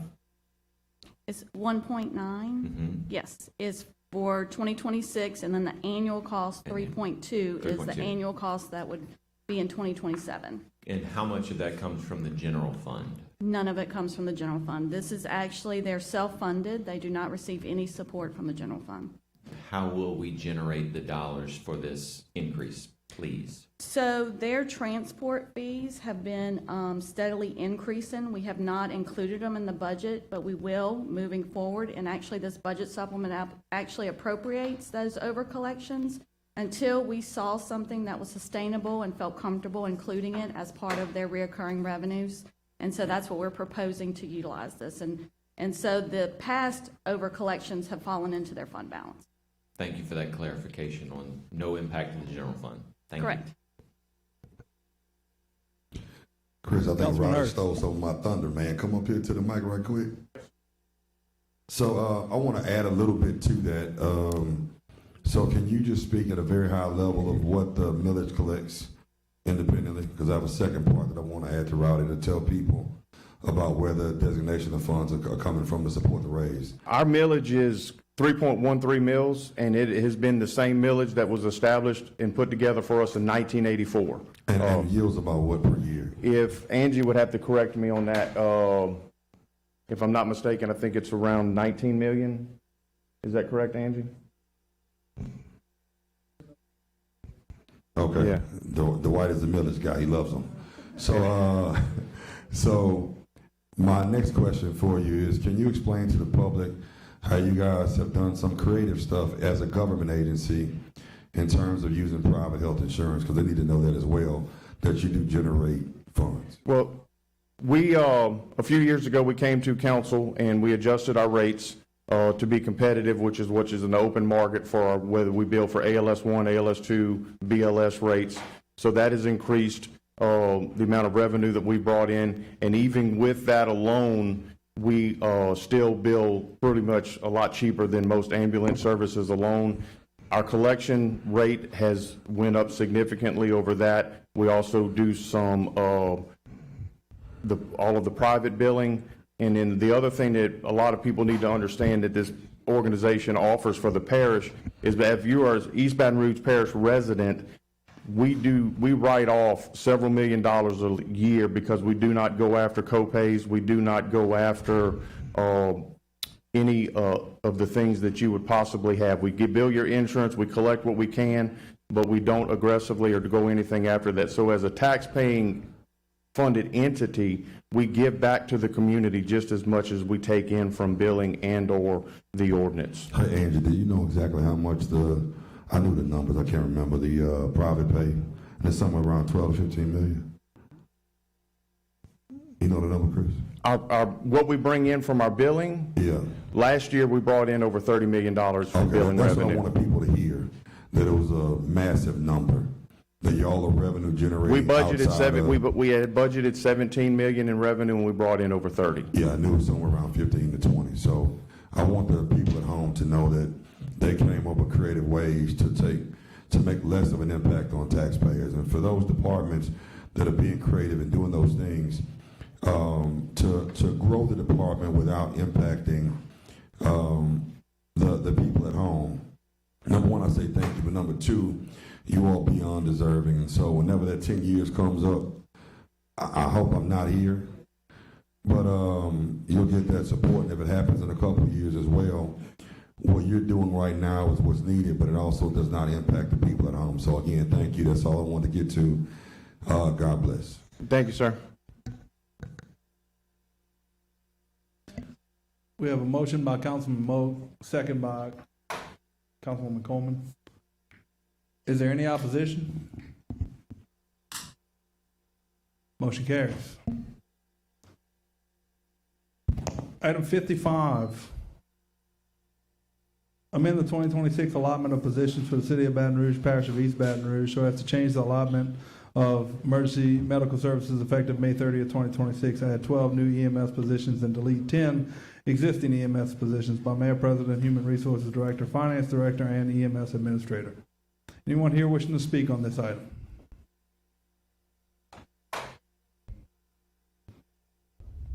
Going once? Are we sure? All right. Seeing none, public hearing is closed.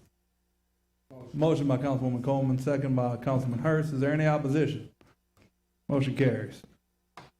Item 56, a resolution ordering and calling special election to be held in Brownsville Fire Protection District Number 3 on Saturday, December 12, 2026, for the purpose of authorizing the renewal of the levy and collection of 5 mills ad valorem tax for a period of 10 years, fire protection purposes of the district, providing notice that public hearing regarding the adoption of this resolution by Metropolitan Council acting as governing authority of the district shall be held on Wednesday, April 22nd, 2026 at 4 p.m.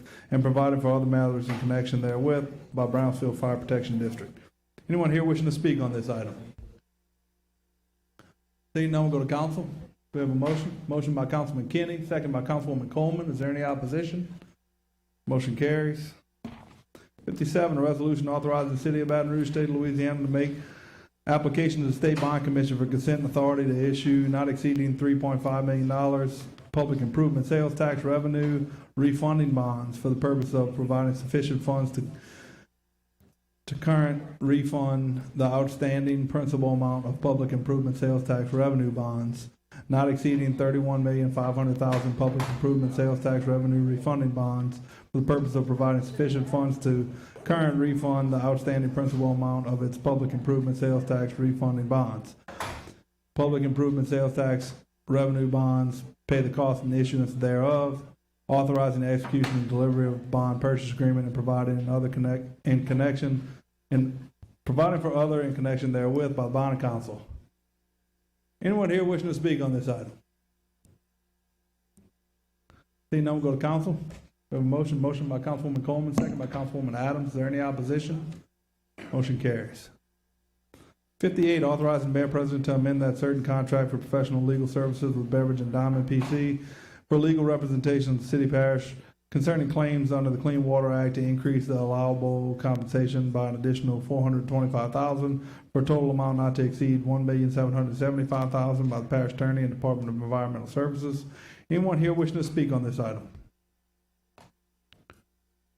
Seeing none, we'll go to council. We have a motion by Councilwoman Adams, second by Councilwoman Rocca. Is there any opposition? Motion carries. 59, authorizing settlement of the pre-litigation claim of Crystal Lee for damages resulting from an auto accident caused by a Baton Rouge police officer in an amount of $10,379.51 by the parish attorney. Anyone here wishing to speak on this item? Seeing none, we'll go to council. I'd like to make a motion that we defer this to May 27th. Motion by Councilwoman Adams, second by Councilwoman Rocca to defer to the May 27th council meeting. Is there any opposition? Motion carries. 60, authorizing settlement of the pre-litigation claim of Trayana Hamilton for damages resulting from an auto accident caused by a Baton Rouge police officer in an amount of $35,000 by the parish attorney. Anyone here wishing to speak on this item? Seeing no one, go to council. Councilwoman Adams. I'd like to make a motion that we defer this to May 27th, please. Motion by Councilwoman Adams, second by Councilwoman Rocket to defer to the May 27th meeting. Councilman Hurst. I'd like to make a motion that we put some accountability metrics in place for damages happening from any department, not just BRPD, because we have a regular history of. That's not germane. I know, but I just wanted to say it on the mic. Thank you. Okay. Motion by Councilwoman Adams, second by Councilwoman Rocket to defer to the May 27th meeting. Any opposition? Motion carries. Item 61, authorizing settlement in the matter of Chiquita Morgan versus Joseph Butler et al. In an amount of $85,000 plus court costs in the amount of $127.53 for a total amount of $85,127.53 by the parish attorney.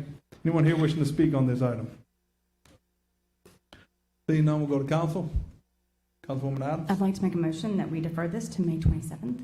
Motion by Councilwoman Adams, second by Councilwoman Rocket to defer to the May 27th meeting. Is there any opposition? Motion carries. Item 62, an ordinance of the City of Baton Rouge, Parish of East Baton Rouge, creating Bayou Fountain Economic Development District with the City of Baton Rouge, Louisiana, on a property described as Exhibit A, shown in Exhibit B, defining the boundaries of the property from which new area sales and use taxes and hotel occupancy taxes may be levied by the district and used to fund all or a portion of the costs of economic development projects as described herein, all in accordance with the authorized by Chapter 27, Title 33 of Louisiana Revised Statutes of 1950, designating the governing authority of the district, acknowledging their authority to levy sales and use taxes and hotel occupancy taxes within the district, and providing for other matters in connection with the foregoing by Councilwoman Jennifer Rocca.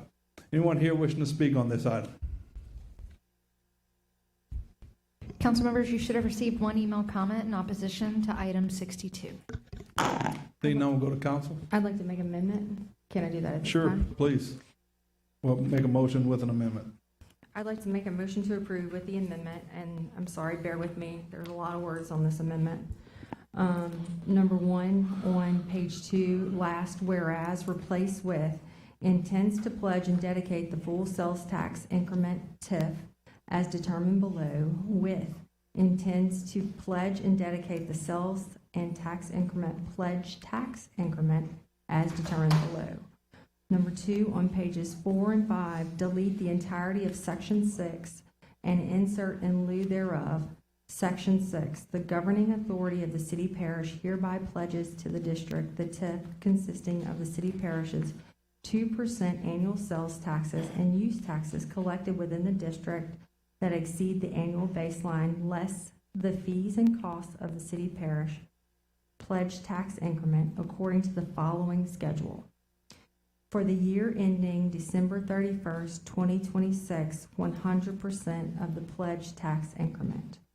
commencing January 1st, 2027, and ending December 31st, 2031, the governing authority of the city parish hereby pledges to the district 75% of the pledged tax increment. C, commencing January 1st, 2032, and ending December 31st, 2041, the governing authority of the city parish hereby pledges to the district 50% of the pledged tax increment.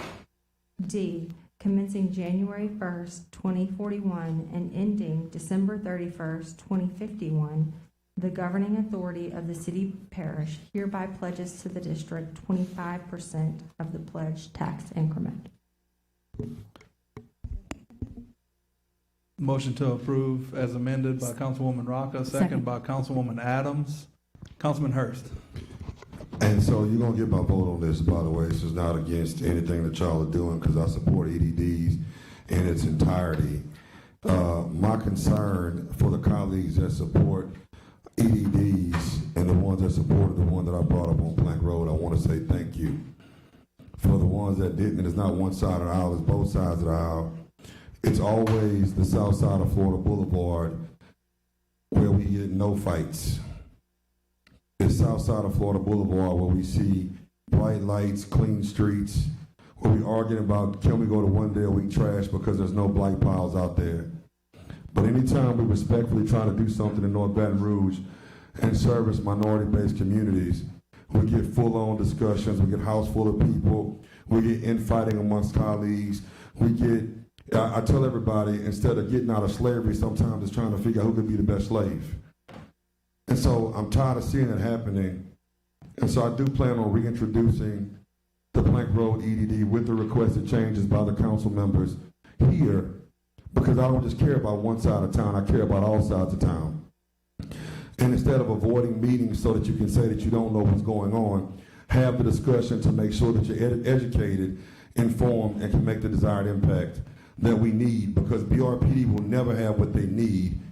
You can put 1,000 officers on the street, but until you change North Baton Rouge, nothing matters. You can put 1,000 officers on the street, but if you don't have community investment, the EMS is still going to be out there picking up bodies. So I asked that the same enthusiasm like we talked about with the others, that my colleagues have the same enthusiasm. It wasn't all of them. The ones that were there, I want to say you thank you, and I still remember you, and I appreciate it.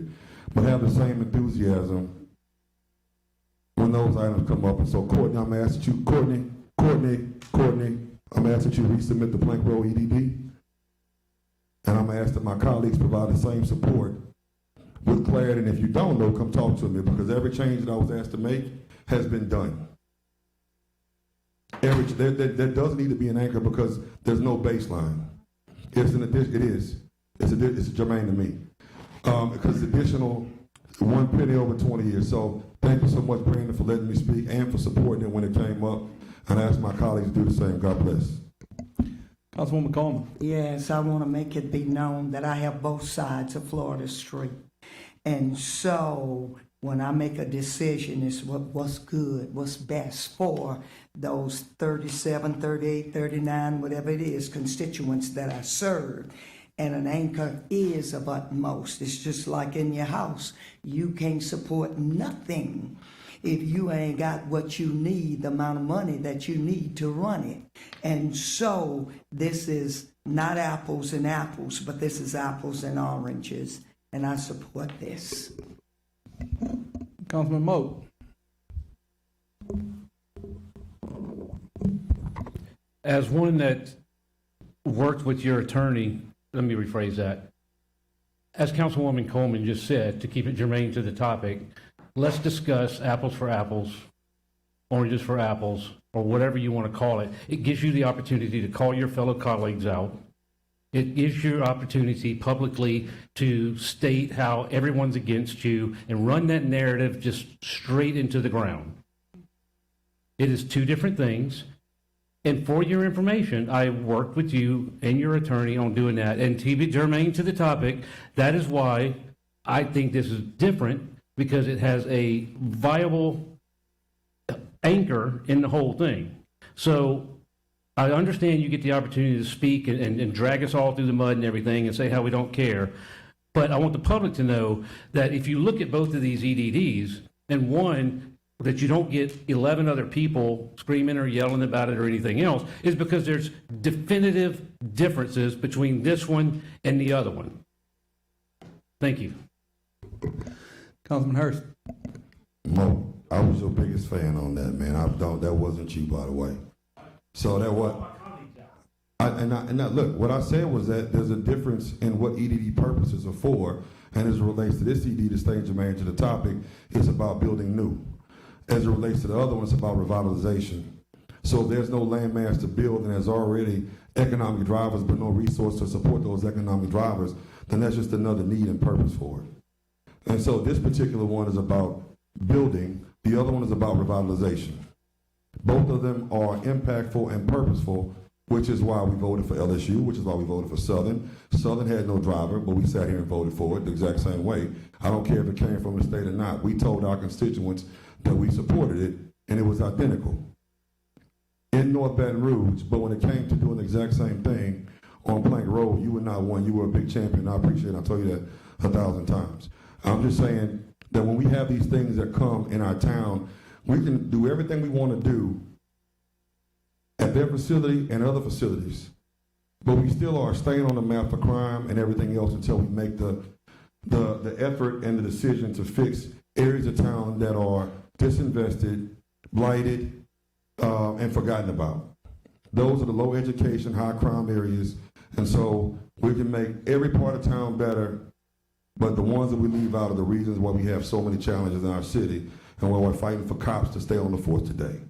So I support them, I support this, and I'm asking my colleagues to support me. So if somebody in second, then I will, but God bless y'all and well wishes on your endeavor. Councilwoman Rocca.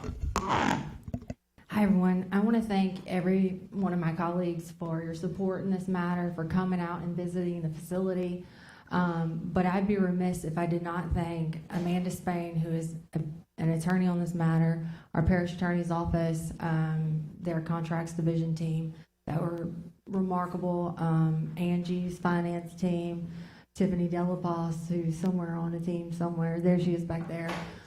If you look at these two binders that are sitting in front of me, that contains every piece of paperwork, every minute, every hour that was put into an email or correspondence back and forth between the team, trying to make sure that what we were doing not only was great and benefited District 12, but it benefited the city as a whole. We put lots of hours in. We had several meetings.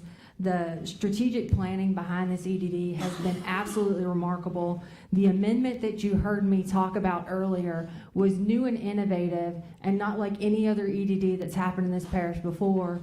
The amendment that you see doesn't take the full 2%. It only takes it until the end of December, where they have their ramp-up period, where they're bonding out to build and develop this facility. But as the revenue in this area grows, and as this facility grows, they give back the revenue to the city by decreasing what they're taking by 0.75%, then 0.5%, and 0.25%, growing the revenue in District 12 in the city and giving back with their development and their growth that they're promoting. And I just want to tell you, here they sit before us today. They've already had a huge economic impact in this area, and they have people that have supported them, several businesses, but some took the time to tell us today. An owner from the Chick-fil-A Burbank area, Corey team, sent an email praising them on what they've done so far,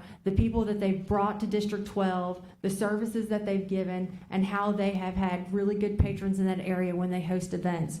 Our Mom's restaurant, absolutely delicious. If you're in District 12, you got to stop by and go to Our Mom's. They also wrote a letter in support. On tournament days, we experienced noticeable increase in volume as families and visitors come into the area and spend locally. This is an incredible economic driver for this area. I thank you all so very much for your thoughtful input, for coming to meetings, having conversations, open dialogue about how this will make our city better. Our team is here. I know that we've heard a lot of words tonight and they just didn't want to take up any more of our valuable time, but I have to say thank you to Greg Stringfellow. Thank you, Clyde. I'll leave your last name out. They can use their imagination. He doesn't want any more spotlight than he needs. You know, most of us know him from throwing a football. But anyway, thank you all so very, very much for being here. I really appreciate it. I look forward to continuing being your partner. I also I would be remiss without saying, they've had discussions on what their board looks like.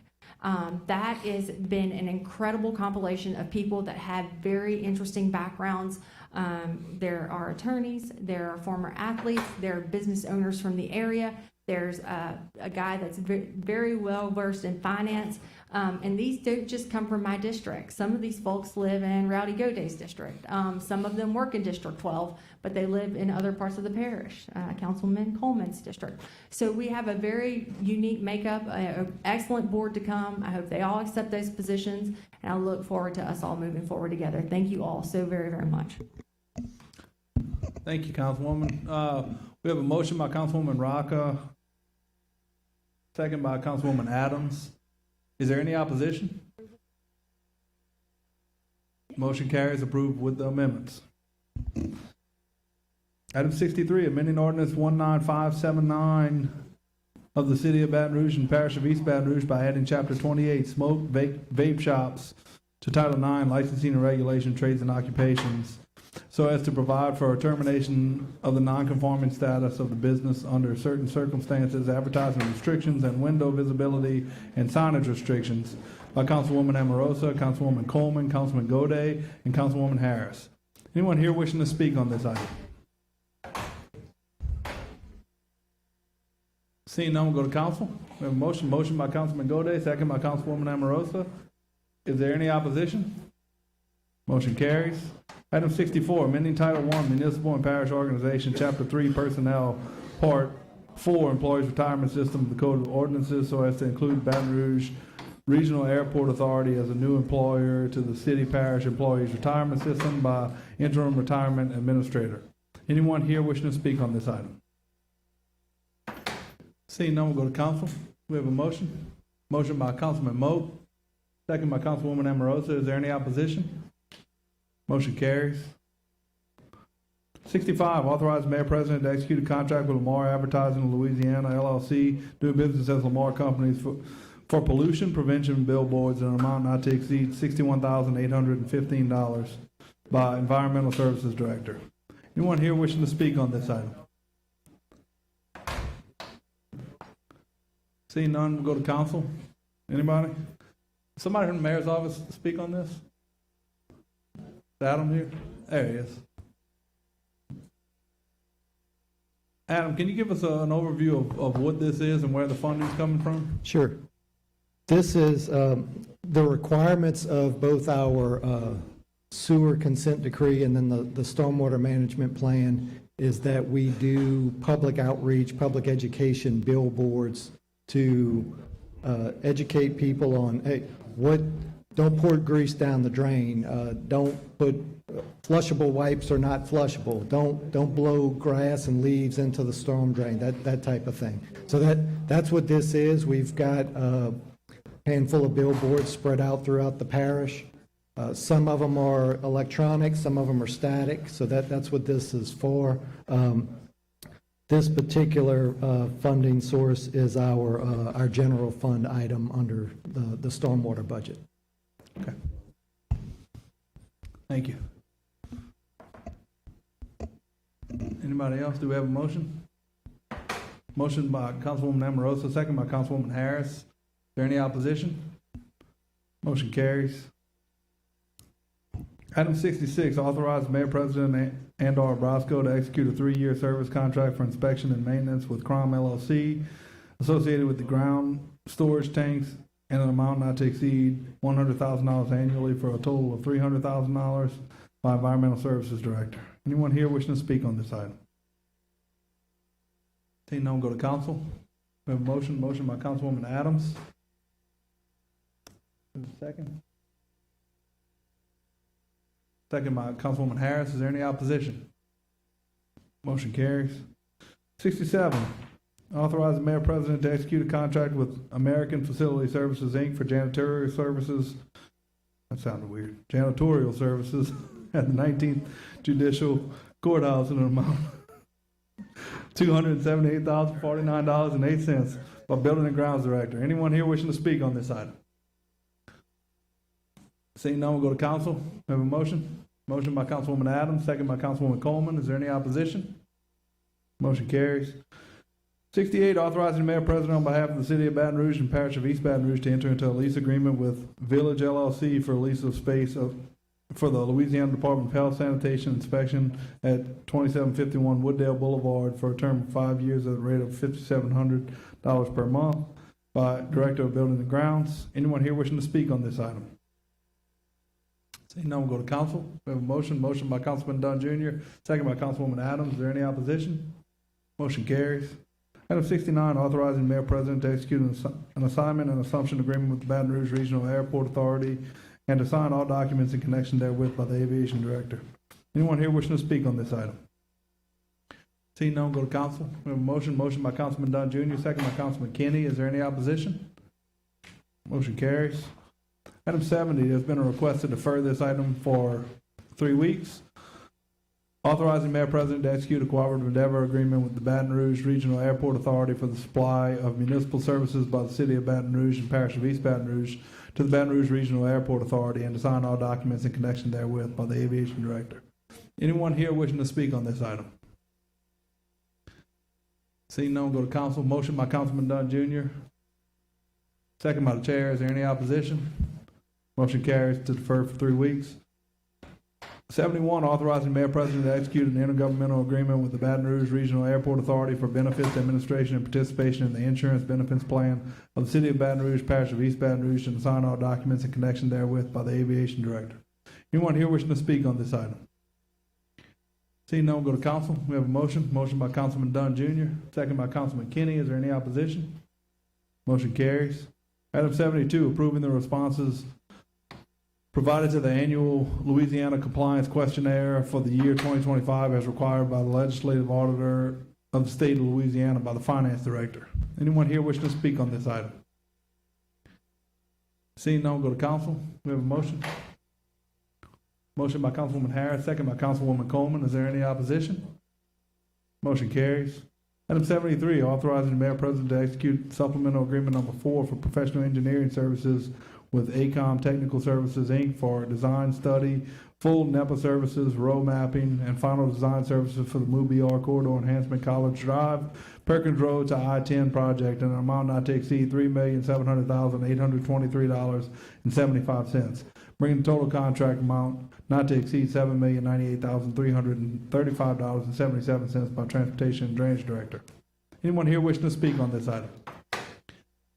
Seeing none, go to council. We have a motion. Motion by Councilwoman Adams, second by Councilman Kenny. Is there any opposition? Motion carries.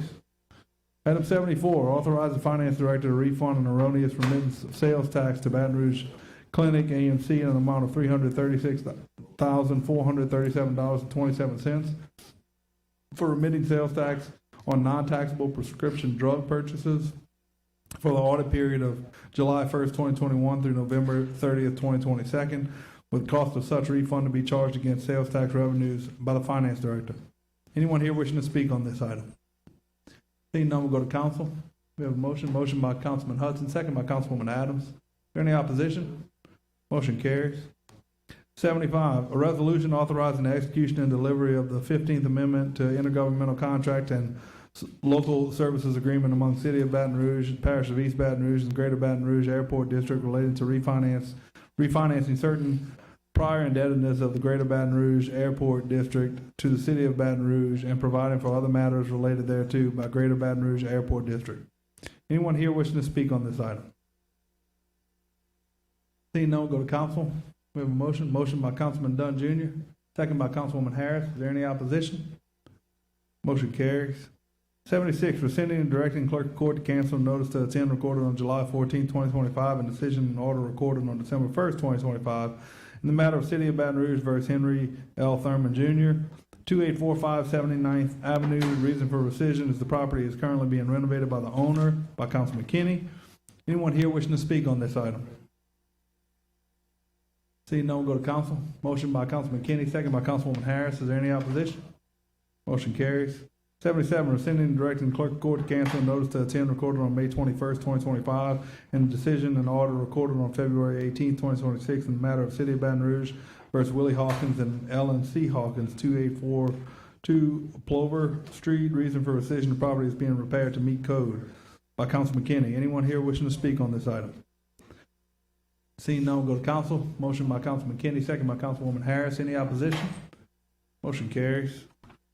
78, authorizing Mayor President on behalf of the City of Baton Rouge and Parish of East Baton Rouge to approve the City Parish of East Baton Rouge Parish CPEBR to prepare and submit a pre-application to the statewide flood control program for assistance in the implementation of a project for the purpose of reducing existing flood damages by Transportation and Drainage Director. Anyone here wishing to speak on this item? Seeing none, we'll go to council. We have a motion. Motion by Councilwoman Coleman. Second by Councilman McKinney. Is there any opposition? Motion carries. Adjudicated properties, we're going to take 79 through 102 together. 79, Lot 3, subdivision Richard DJ Track, Metro Council District 9, Hudson High Bidder, Beach and Property Investments LLC, $300. 80, Lot 6 and 7, Square 52, subdivision Bank, Metro Council District 2, Kenny, High Bidder, Telford Williams, $100. 81, Lot 4, Square 52, subdivision Bank, Metro Council District 2, Kenny, High Bidder, Telford Williams, $8,000. 82, Lot 26, subdivision McKinley Heights, Metro Council District 10, Coleman, Moto Own. 83, Lot 25, subdivision McKinley Heights, Metro Council District 10, Coleman, Moto Own. 84, Lot 9, Square 273, subdivision Swart, Metro Council District 10, Coleman, Moto Own. 85, Lot 14, Square 28, subdivision South Baton Rouge, Metro Council District 10, Coleman, Moto Own. 86, Lot 14, 15, 16, Square 13, subdivision Fortune, Metro Council District 5, Hearst, Moto Own. 87, Lot 19, Square 26, subdivision Fortune, Metro Council District 5, Hearst, Moto Own. 88, Lot C, Square 8, subdivision Progress Park, Metro Council District 10, Coleman, Moto Own. 89, Lot A, subdivision Dawson Commons, Metro Council District 12, Rocca, High Bidder, Charles Grimm, $10,000. 90, Lot Section 2 and 3, T5S, R1E, subdivision J.R. Tucker property, Metro Council District 1, Knoll, High Bidder, Nakia White, $10,100. 91, Lot 60, subdivision Richmond Park, Metro Council District 10, Coleman, High Bidder, Kenyon Andrews, $3,500. 92, Lot 37, subdivision Highland Gardens Addition, Metro Council District 7, Harris, High Bidder, Leonard Williams, $100. 93, Lot 32, subdivision Park Addition, Metro Council District 7, Harris, High Bidder, GLFAV Enterprises LLC, $100. 94, Lot 5A and 6A, Square 2, subdivision Richmond Park, Metro Council District 10, Coleman, High Bidder, Ardana Winbush, $100. 95, Lot 8, 9, 10, Square 25, subdivision Fortune, Metro Council District 5, Hearst, High Bidder, Charles Ward, $10,000. 96, Lot 27, subdivision Southern View, Metro Council District 10, Coleman, High Bidder, Kia Smith, $6,000. 97, Lot 10 and 11, Square 12, subdivision Baton Rouge Terrace, Metro Council District 7, Harris, High Bidder, Joseph Jean-Pierre Jr., $100. 98, Lot 9, subdivision Hillside Farms North, Metro Council District 1, Knoll, High Bidder, Nakia White, $30,000. 99, Lot 2, Square 5, subdivision Scott, Metro Council District 10, Coleman, High Bidder, 1 Accord Property Solutions, $100. 100, Lot 29, Square 39, subdivision South Baton Rouge, Metro Council District 10, Coleman, High Bidder, Clyde Forbes, $100. 101, Lot Parcel ID 1267876, subdivision Lush, Metro Council District 1, Knoll, High Bidder, Joseph Jean-Pierre Jr., $100. 102, Lot 3, subdivision Scotland Addition, Metro Council District 2, Kenny, High Bidder Counter Properties and Investments LLC, $200. Anyone here wishing to speak on items 79 through 102? Seeing none, we'll go to council. We have a motion. Motion by Councilman Hudson. Second by Councilwoman Adams. Any opposition? Motion carries. All right, go to your separate sheet for administrative matters. I don't know. I just said a lot of streets.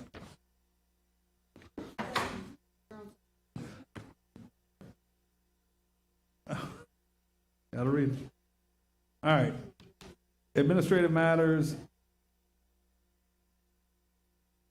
A, authorizing the mayor president to execute amendment number 1 to the agreement with Luster Group LLC for demolition and abatement services package A18 to increase the contract amount by $6,298.59 for a total contract amount not to exceed $85,533.59 by development director. I need a motion to waive the rules for the items to be introduced. Motion by Councilwoman Rocca. Second by Councilwoman Coleman. We're going to have a public hearing on the motion to waive the rules. Anybody wishing to speak on the motion to waive the rules? Seeing none, we'll go to council. Any objection on the motion to waive the rules? Objection. God bless you.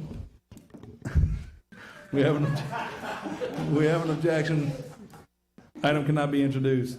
Administrative matter, emergency. Item B, acceptance of low bid annual contract for interstate mowing, litter and trash collection. Facility Maintenance Specialist LLC, $492,666.59 by Maintenance Director. Reason this item is being requested as administrative matter.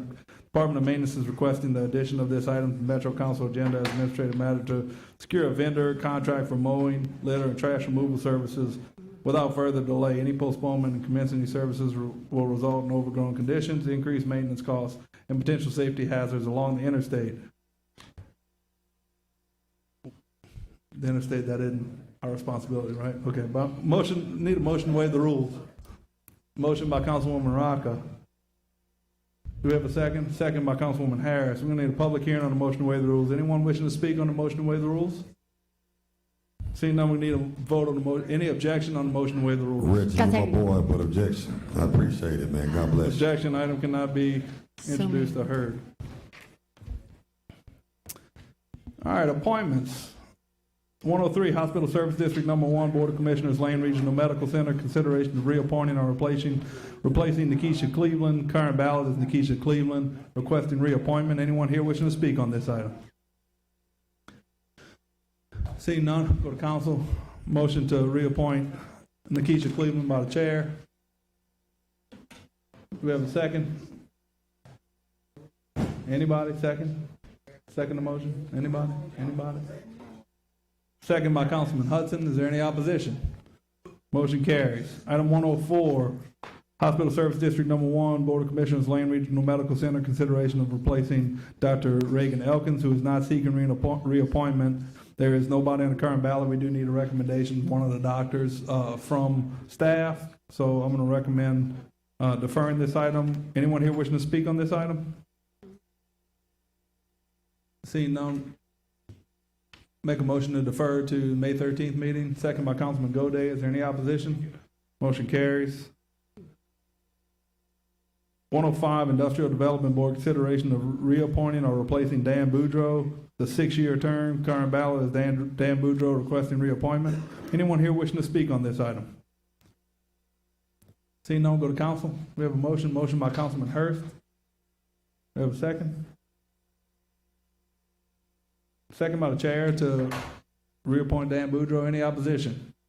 Motion carries. 106, there's been a request to defer this to the May 27th meeting. Industrial Development Board, consideration of reappointing or replacing Thomas Love Jr. Appointment must be submitted by the Louisiana Attorney General Contractors. We've not received that yet, which is the reason for the request for deferral. Anyone here wishing to speak on this item? Seeing none, we'll go to council. We have a motion to defer to the May 27th meeting. Motion by Councilman Hudson, second by the chair. Any opposition? Motion carries. 107, Industrial Development Board, consideration of reappointing or replacing Jamie Ellender. This is a 6-year term. Current ballot is Jamie Ellender requesting reappointment. Anyone here wishing to speak on this item? Seeing none, we'll go to council. We have a motion by Councilman Hurst, second by Councilwoman Amorosa. Is there any opposition? Motion carries. Change orders, we're gonna take 108 through 115 together. 108, Baton Rouge Police Department Training Facility, contractor Prodigy Group LLC. Change order amount, credit $259,280.70. 109, Choctaw Drive and Choctaw Drive Area ADA Transition Project, contractor the Luster Group LLC. Change order amount, credit of $27,075.09. 110, Douglas Avenue Area ADA Transition Project, contractor the Luster Group LLC. Change order amount $16,674.20. 111, Lancaster Avenue Sidewalks Project, contractor Alonzo LLC. Change order amount credit of $5,330.88. 112, Baton Rouge Bus Rapid Transit Project, Nicholson Drive, Florida Boulevard, Plank Road. Contractor Hard Rock Construction LLC. Change order amount $3,847,897.15. 113, Pollard Parkway Sideway Project, contractor Alonzo LLC. Change order amount, credit of $9,798.22. 114, George O'Neill Sidewalks, Paducah and Kennesaw Drive, contractor Arbor Construction LLC. Change order amount $4,455.75. 115, Laurel Lafayette ADA Transition Project, contractor the Luster Group. Change order amount, credit of $12,058.58. Anyone here wishing to speak on items 108 through 115? Council members, you should have received one email comment in opposition to item 112. You know, go to council. Councilman Hurst. Fred, you know my question. Come on. Yes, sir. You don't have to tell me that it's a lot of money. I don't disagree with that when you're talking about $3 million. But when we're talking about a roadway like Plank Road. 3.8 million. Well, so it's $4 million. I'm okay. I just want the public to know if they're asking about a $4 million change order, why? And I have any problem, and I expected that. That's why I'm here to answer that question. Number one, when you took over the control of Plank Road and also 22nd Street, which was a state highway, and we took it over from the process for the Move BR program. Bus Rapid Transit, we had people to look at the roadway. We knew there were going to be issues. They put estimates about what was to be expected of what needed to be done from a road-based problem. And people who used Plank Road before we did the work, all they did was complain about the condition of the roadway. Well, when we got into the depth, looking at the actual roadway itself, digging out, we found there was not very much concrete base that needed to be there. But in fact, that since we're going to own this roadway, I felt like because of the type of transition and the projects that we're going to go with and the projects in that area, we needed to go ahead and move forward and fix it right. Because I don't want to spend the money we have and then all of a sudden 2 years from now the road starts falling apart. So it is a lot of money. I actually went out to the site multiple times when they looked at the roadway. In fact, a couple times I saw where they had actual wood planks, like Plank Road. So, I mean, there were areas in there that needed to be addressed. I did not want to not correct it as it needed to be. I have our engineering group that was out there also who recommended that. So at this point, yes, it's a lot of money, but it's something, in my opinion, is well spent because it is for the road base itself. And without a good road base, you're not going to have a good road. I appreciate it, Fred. Thanks so much. Yes, sir. We have a motion by Councilman Hurst to approve items 108 through 115. Do we have a second? Second by Councilman Kinney. Is there any opposition? Motion carries. Final acceptances 116 through 121. Choctaw Drive Area ADA Transition Project, contractor the Luster Group LLC, final cost $336,057.86. Douglas Avenue Area ADA Transition Project, contractor the Luster Group LLC, final cost $378,932.92. Lancaster Avenue Sidewalks Project, contractor Alonzo LLC, final cost $178,086.12. Pollard Parkway Sidewalks Project, contractor Alonzo LLC, final cost $103,335.38. George O'Neill Sidewalks, Paducah to Kennesaw, contractor Arbor Construction LLC, final cost $262,193.75. Laurel Lafayette ADA Transition Project, contractor the Luster Group LLC, final cost $361,048.42. Anyone here wishing to speak on items 116 through 121? Seeing none, we'll go to council. We have a motion. Motion by Councilwoman Harris, second by the chair. Any opposition? Motion carries. Acceptance of low bids. We're going to take items 122 and 123 together. 122, annual parish-wide cured-in-place pipe rehabilitation, low bid BLD Services LLC, $1,582,750.